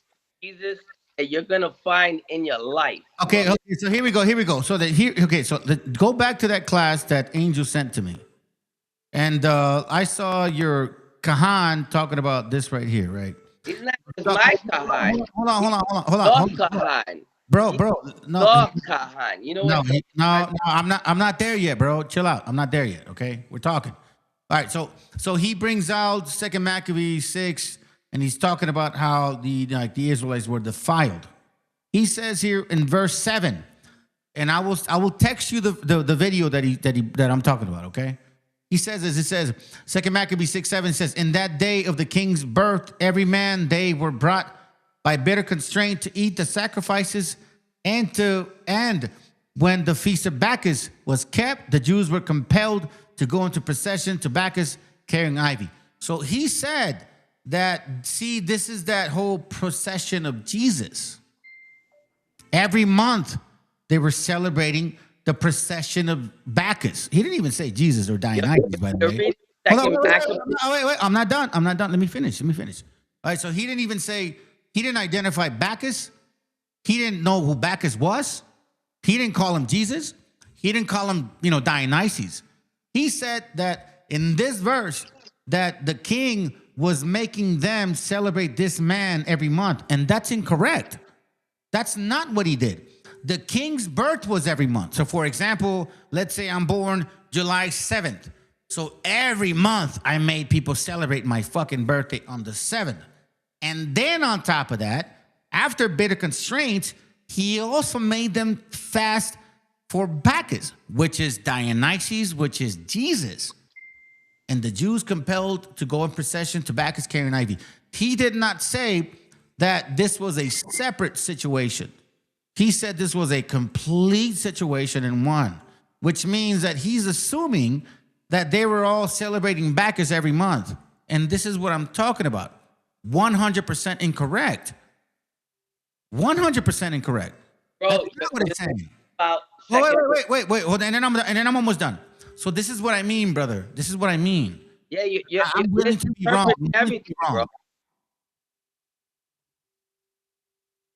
You're thinking that the Kahan wrote Maccabees right now, bro? Kahan didn't write Maccabees. I never said that. Who said he? What are you saying? What? What do you mean? What? So what are you saying? Are you saying that Maccabees is wrong? What are you saying? No, what I'm telling you is that he didn't break this shit down properly. And you're saying that he knows the book down properly. What didn't he break down properly, bro? I just explained it to you, bro. Bro, he basically. Okay, let me explain it again. Let me explain it again. This guy is Jesus, bro. That's what he's telling you. Bro, this is what we're trying to clear up. You're saying that we have to go through him to get understanding, okay?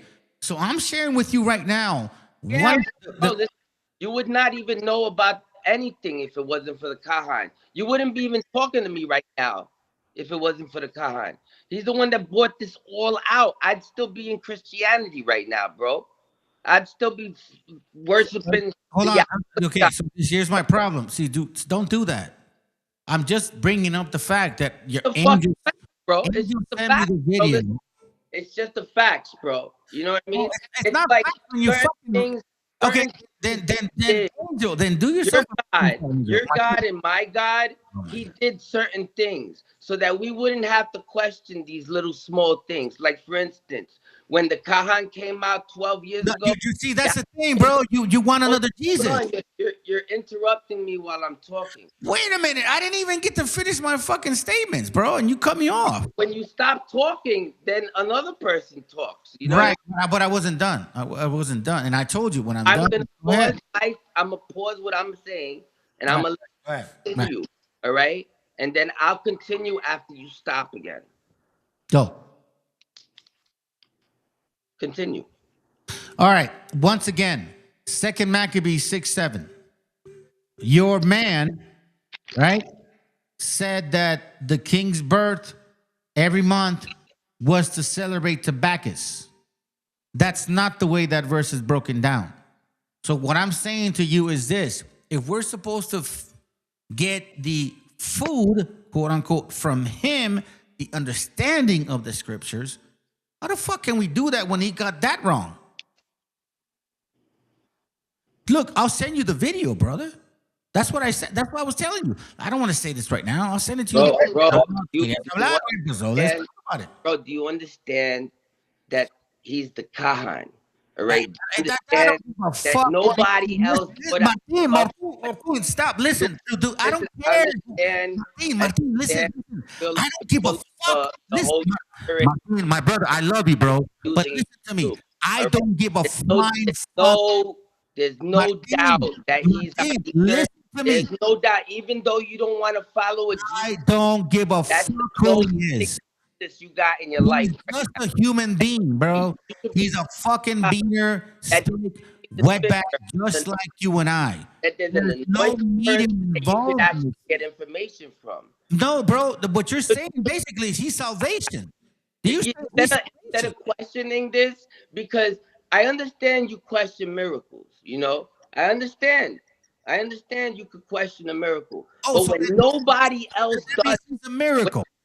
Listen, bro. Find me one person that has spoken about Joel 2:23 as it pertains to the teacher of righteousness prophecy. Tell me one fuck. Okay, so let me say this to you, Martin. Tell me one person that's been bringing out this information like I have. MESHIACHA. So find one more person. Martin, let me say this. That's the only thing you gotta do, bro. Martin, let me say this, bro. Sometimes this is what I don't like, bro. Just be quiet for a second, okay? So you're saying that I never brought out nothing new? No, you didn't bring up Joel 2:23. Hold on, bro. Stop. What you're saying is that I never brought out nothing new. No, you never. Stop. Listen, bro. Please, man. I don't want this. All right, do you understand? You're not on the same. Oh my god. Level, bro. Stop the shit. Yeah, you just said Humble your fucking self right now. Humble yourself. Hold on a second. So nobody is on the same level as this Kana guy. So basically, you're saying that he's like some fucking angel, is what you're saying. Hold on, bro. Listen, you don't stop talking, so that's why I'm trying to pause you. No, bro. Bro, can you calm down? Calm down. No, nigga. Oh my god, dog. Fucking shut up, bro. That's what I'm trying to understand, man. Bro, dude, see, listen, there's people listening, right? And they for a moment they actually believe what you're saying. Servant of your power. Bro, you're being like a moreno, bro. I will be alert. Can you please be quiet for a moment? I'm gonna be quiet. There's no be more quiet, bro. See, you're still talking. Are you gonna be quiet? Listen. All right. Bro, stop, man. Shut the fuck up. From this point but I can get that. Oh my god, though. Like I'm trying to tell you, bro. There you go. About anything. Can I clear it up? Can I clear it up here or not? You were wrong. Say it. I was wrong. Say it. Repeat after me. I was wrong. I apologize. I'm not gonna worship no fucking dude. You're out of your mind. Fuck Nah, fuck though. You know what? If that's what you guys are asking for, to worship a fucking dude because supposedly he brought facts, I just told you to go back and look at the video that I questioned. I didn't even want to talk about this right here, bruh. But you wanted to bring it up. I never invited you for this. But this is where exactly the frequency moves on to, bro. This is what I'm talking about. When I started questioning you. So you're saying that we're supposed to worship this dude like a fucking like an angel? Like he's stop. Like he's a medium? Like he's the only way for us to get to salvation? And this is why I said, bro, well, let me ask you. Because you totally fucked up this breakdown with the video that you guys sent me. He didn't break this shit down well. So why should I trust him? See, this is what I didn't want. And I'm glad that I'm kind of bringing this up to the, like, look, listen, family, you guys understand now. This is not about Old Testament keeping or New Testament keeping. This is about fucking facts. Now I'm starting to understand, unless I'm misunderstood. So you Old Testament keepers believe this guy's a fucking Messiah? Because that's what he said. I'm going to go back to my client. I'm going to go back to my fucking video. And that's what he said. This dude's like a fucking Messiah. So Kanah's the Messiah? How is that any different than what Vega was talking about? How's that any different than what Christmas Christians are saying, bro? How is that any different? You're saying that this guy Kanah is like this fucking Jesus in the world, dude, and we're supposed to only listen to him. And he's the one that has the breakdowns. And only through him we get salvation? How different are you than Christmas Christians? I hope Angel is listening, bro. Maybe you did not really explain this shit. Maybe that was the problem, bro. Like you didn't explain it right. Don't embarrass the belief of the people that are with you and then confuse everybody, bro. This is crazy. You're basically saying we're supposed to worship this dude, Kanah, bro. And then I say, hold on, just to remind you, I say, look, man, I mean, I don't want to talk about it here, but, I'll take it in private. No, pero be necio, way. I said, all right, well, listen, bro. He did not break that shit down right. And then you fucking get berserk. You acted like a Christmas Christian. You acted like those people, when I debunk Jesus, they get all emotional. Fuck that shit, bro. I'm about my gente, my people, the understanding of getting rid of all of this idolatry. Fuck worshiping a fucking man. Fuck worshiping a fucking woman. The Creator is the only one we follow. Scriptures say it all over the... Come on, bro. Are you going to say Jeremiah 31 is just like fake and funk? You guys are criticizing Jesus Christ and you want to be Jesus Christ. Shut the fuck up.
En la Plaza de Reyes, Black 50. Soplón. Yeah. ¿Qué vas a saber? ¿Qué vas a saber tú? Oye, chibolito, faltóme. Pulpín de los pulpines, batería de Rapunzel, de rapeos, de raptos, de lagartos en cuartel. Cualquier la pega de cruel con un viejo coronel. Soy flojo, se me antojó dormirme en el laurel. Eleve mi level con un label y un Faber-Castell. Ya un papel, lo empape con sangre de todo aquel que se jura Nobel y no ve mis trenes en la riel. What's so man? ¿Por qué no sacan la tablet? Juro por mis aguas que no te hablo por las powers. Soy chinchado neto, búscame por pico sour y te voy a meter al centro loco como Beckenbauer. Escúchame atento mi bro, que estamos rompiéndole en pro. El negro de Plaza de Reyes como siempre rompe de este micrófono. Que quiere meterle como yo pero no puede meterle tacoplón. Si te pensaba que solo era un gallo, déjame decirle que se equivocó. Real motherfucker feeling on the street. Es el Black Sheep, Black Sea Metal de Plaza de Kings. Motherfucker, soplum.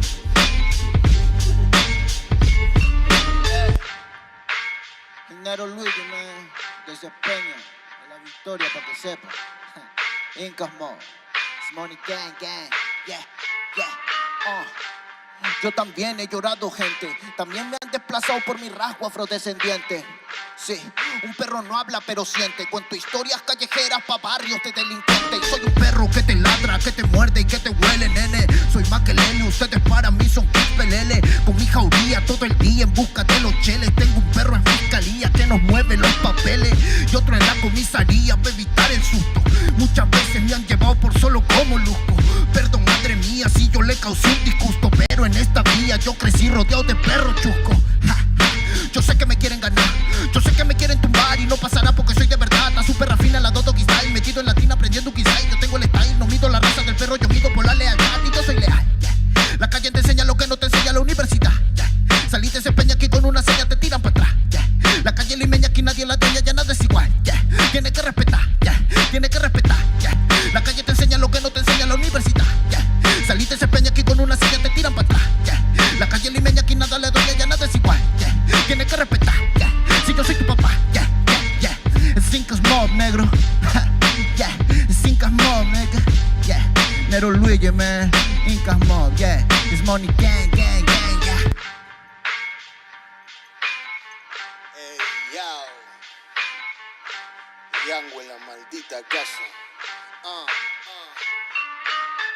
Me llaman pa' que les dé al menos una vez al mes. Se metieron al lago y olvidaron que era el mes. For everybody bless. La fama es una puta, me está llamando a las 3. Dile que llame después de las 16 y 25. Volví de la infancia de Abraham Lincoln. Con fuerza ya inco, luchando para salir del rincón. Letra callejera en CD brinco. Under del under, puede que tu viejo te lo mande. Sale de vez en cuando como el cóndor por los Andes. Mi cuerpo no es de madera como Dandy. Antes que me branden, yo seré el ola que los expande. Aunque esto me pique en la madera, no sirven ni para romper el ticket de un evento afuera. Loco por la carrera, desafían la gravedad. Yo espero tras la barrera y llego con la novedad. Niña, tú solo espera que ya encontré la manera. He visto bastante por querer lograrlo saltando escalones dentro de la escalera. La vida me puso al depósito, yo soy de púlpito pa' que el mundo conociéramos de esta parte mejor interprete que ha parido esta cordillera. Sin luz afuera, que el espectáculo es dentro. La calle es mi templo, tiembla el pavimento. Cuando yo me concentro, mis disparos son temas. La calle un poema, se siente desde cuando entro. Y a toditos estos drogaditos que creen que rapean, los regreso al centro de mi balcón. Yo he visto el clon del clon en la misma gestión, pero a la malla no llega el balón. Y para esta pantalla no soy el patrón. Yo ya me sé la cuestión y doy fue por cada renglón. Consciente de la operación del final de Mbappé con la edad de bufón. De Yango en la maldita casa, Plaza de Rey, papá. El Nero Luigi, Black Cemental, hip hop peruano, rasgo en la maldita base.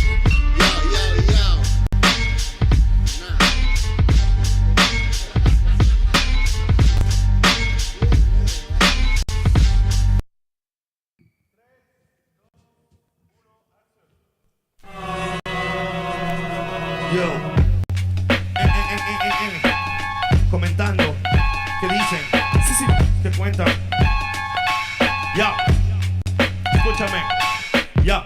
Los medios cuentan que si hay libertad de prensa, la mordaz es cosa escasa y todos dicen lo que piensan. Y esa sutil es impresa y repetida diariamente. Tiene contenta tu mente con yo soy combate y fiesta. Presta el control, Tarantino no es tan gore como los crímenes de amor que a toda hora se nos muestra. Pues tal vez la estrategia impuesta. Pánico en el público y manejarás el cuesta pal. Político en vez de patrulla seguridad. No será casualidad que el otro dueño del canal sea el cerro sobrino peruano de tu primo hermano pariente papá. Que esa nostalgia no es noticia, su codicia se evidencia. Propicia violencia y plástico, panémica, belleza. Fútbol, patriotismo, falso, culos, vasos de cerveza. Pele cáncer pa' tu mesa y el domingo en misa. Sobre su cabeza pesa el atraso mental del pueblo. Oposición vendió trasero, dictador, grupo Romero. Pero se confundieron acá, la palabra es cruda. Autoeducación en camino se afloja la lucha a través de cultura. Es como genera de uno, tal vez otro loco se suma. Ya saben, cortina de humo que explota la mina que mata la cuna. Primo, vengo que trate la friuna, no una pura canción de aventura. Así no censura, emite basura, no le conviene que sepa verdura. Hay extorsiones, violaciones, robo, llanto y más. Con tanto muerto el morbo están alimentando, ves no hay paz. Solo un odio contenido en milis para que vivan en la fantasía y algún día cambiará. Hay extorsiones, robo, violaciones, llanto y más. Con tanto muerto el morbo están alimentando, ves no hay paz. Solo un odio contenido en milis para que vivan en la fantasía y algún día cambiará. Sensacionalismo, amigo eterno de la prensa, el mismo que forjó al humano sumiso, callado y muestra. En el noticiero, en el artículo del diario, la vida de una bebé que poco invierte al vecindario. Sirven como fieles feligreses a oscuro intereses, mienten todo el día, crean solo estupideces. La historia afirma, indica que siempre negaron información alternativa que todo pueblo merece. A cada instante pareciera su labor asesinar una memoria colectiva que hace una nación, con una prensa cómplice que juega con humor, desconociendo ese dolor que nos dejó ese dictador. Cortina de humo es su mejor función, para apartarte de la fuente harán de todo, pues miró hoy como venderte el culo de Sharon Stone, cagándose en tu derecho a la objetiva información. El narco, el almirante, el presidente, el congresista, algún ministro, algún delegado, de seguro es el patrón de ese periódico morboso y amarillo que al leerlo 2 minutos te vuelve en un show. Los medios son culpables, responsables de toda propia basura que te ofrece la TV. Pues será mejor que se autoeduque, pues my friend, porque el comercio de los medios te carcome hasta las 100. Hay violaciones, extorsiones, robo, llanto y más. Con tanto muerto el morbo están alimentando, ves no hay paz. Solo un odio contenido en milis para que vivan en la fantasía y algún día cambiará. Hay extorsiones, violaciones, robo, llanto y más. Con tanto muerto el morbo están alimentando, ves no hay paz. Solo un odio contenido en milis para que vivan en la fantasía y algún día cambiará. Que algún día cambiará. Que algún día cambiará, na.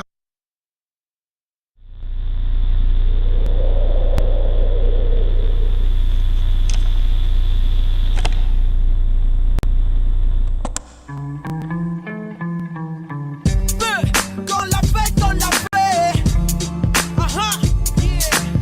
La promoción lunática. Na, na, na, na, na, na. Ey, ey.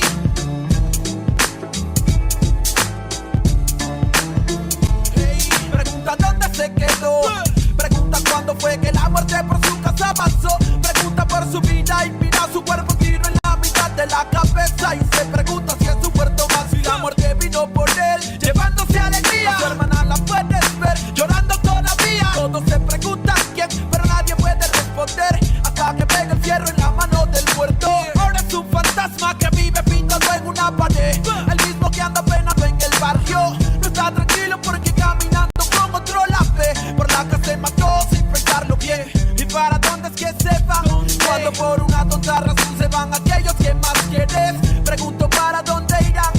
Es uno menos en el barrio y uno más para el recuerdo. De pocos a pocos mi gente se desvanece, pero casi siempre son los que no lo merecen. La muerte de un inocente, lo sabe la gente, pero nadie dice que él se lo llevó. Se rompió el corazón, lágrimas de madre, sangre en sus manos y no lo comprende el padre. Recuerda que la vida no tiene un valor y grita al cielo, mejor recógeme a mi Señor.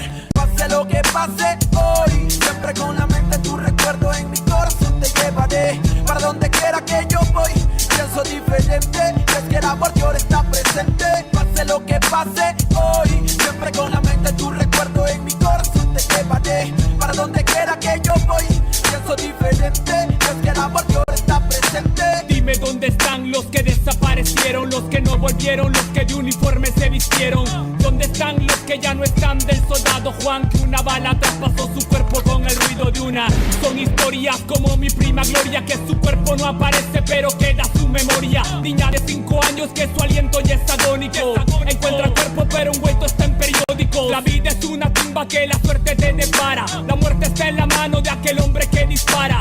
Padre que espera a su hijo que vive en la urbe, pero al día siguiente lo recogerá en la morgue. Se cuentan horas, días y también los calendarios. Primo, nadie sabe si caerás en cementerios. Como mi amigo Mario que jugaba a ser sicario, hasta mató a su hermano y lo tomó como algo serio. Se cuentan horas, días y también las estadísticas. Para la policía un expediente más en balística. La lista aumenta y también el desenfreno, como aquel niño que golpeado en el hogar se siente ajeno. Le pone freno y toma la decisión, sacando la pistola de su padre en el cajón. Su lápida ahora pinta: hijo mío, te queremos. Si la muerte nos permite, algún día nos veremos. Pase lo que pase hoy, siempre con la mente tu recuerdo en mi corazón te llevaré. Para donde quiera que yo voy, pienso diferente, y es que el amor de ahora está presente. Pase lo que pase hoy, siempre con la mente tu recuerdo en mi corazón te llevaré. Para donde quiera que yo voy, pienso diferente, y es que el amor de ahora está presente.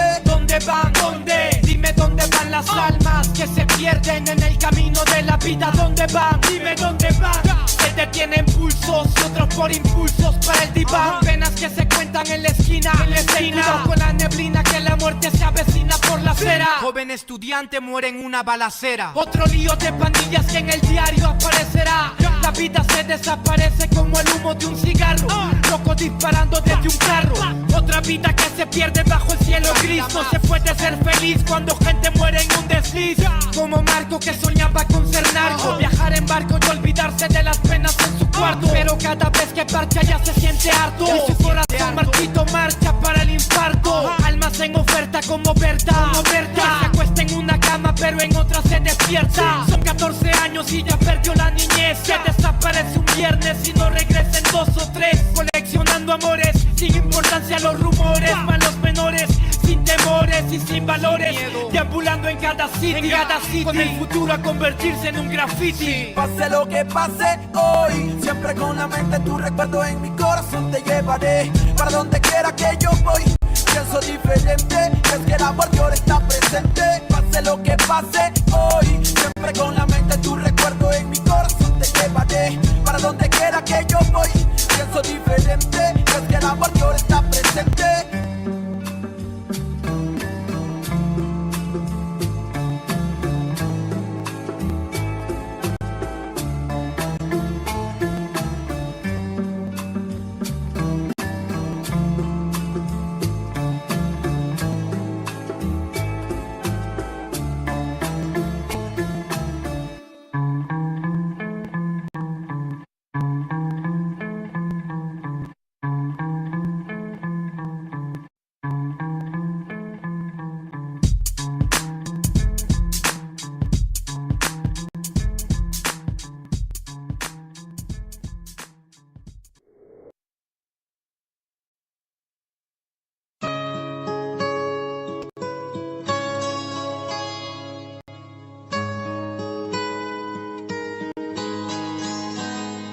Soy de Perú, bandido, contento porque en esta parte del mundo he nacido. Más que orgulloso de crecer en donde yo he crecido. Me siento bendecido y aquí me quiero morir, y la verdad porque así será.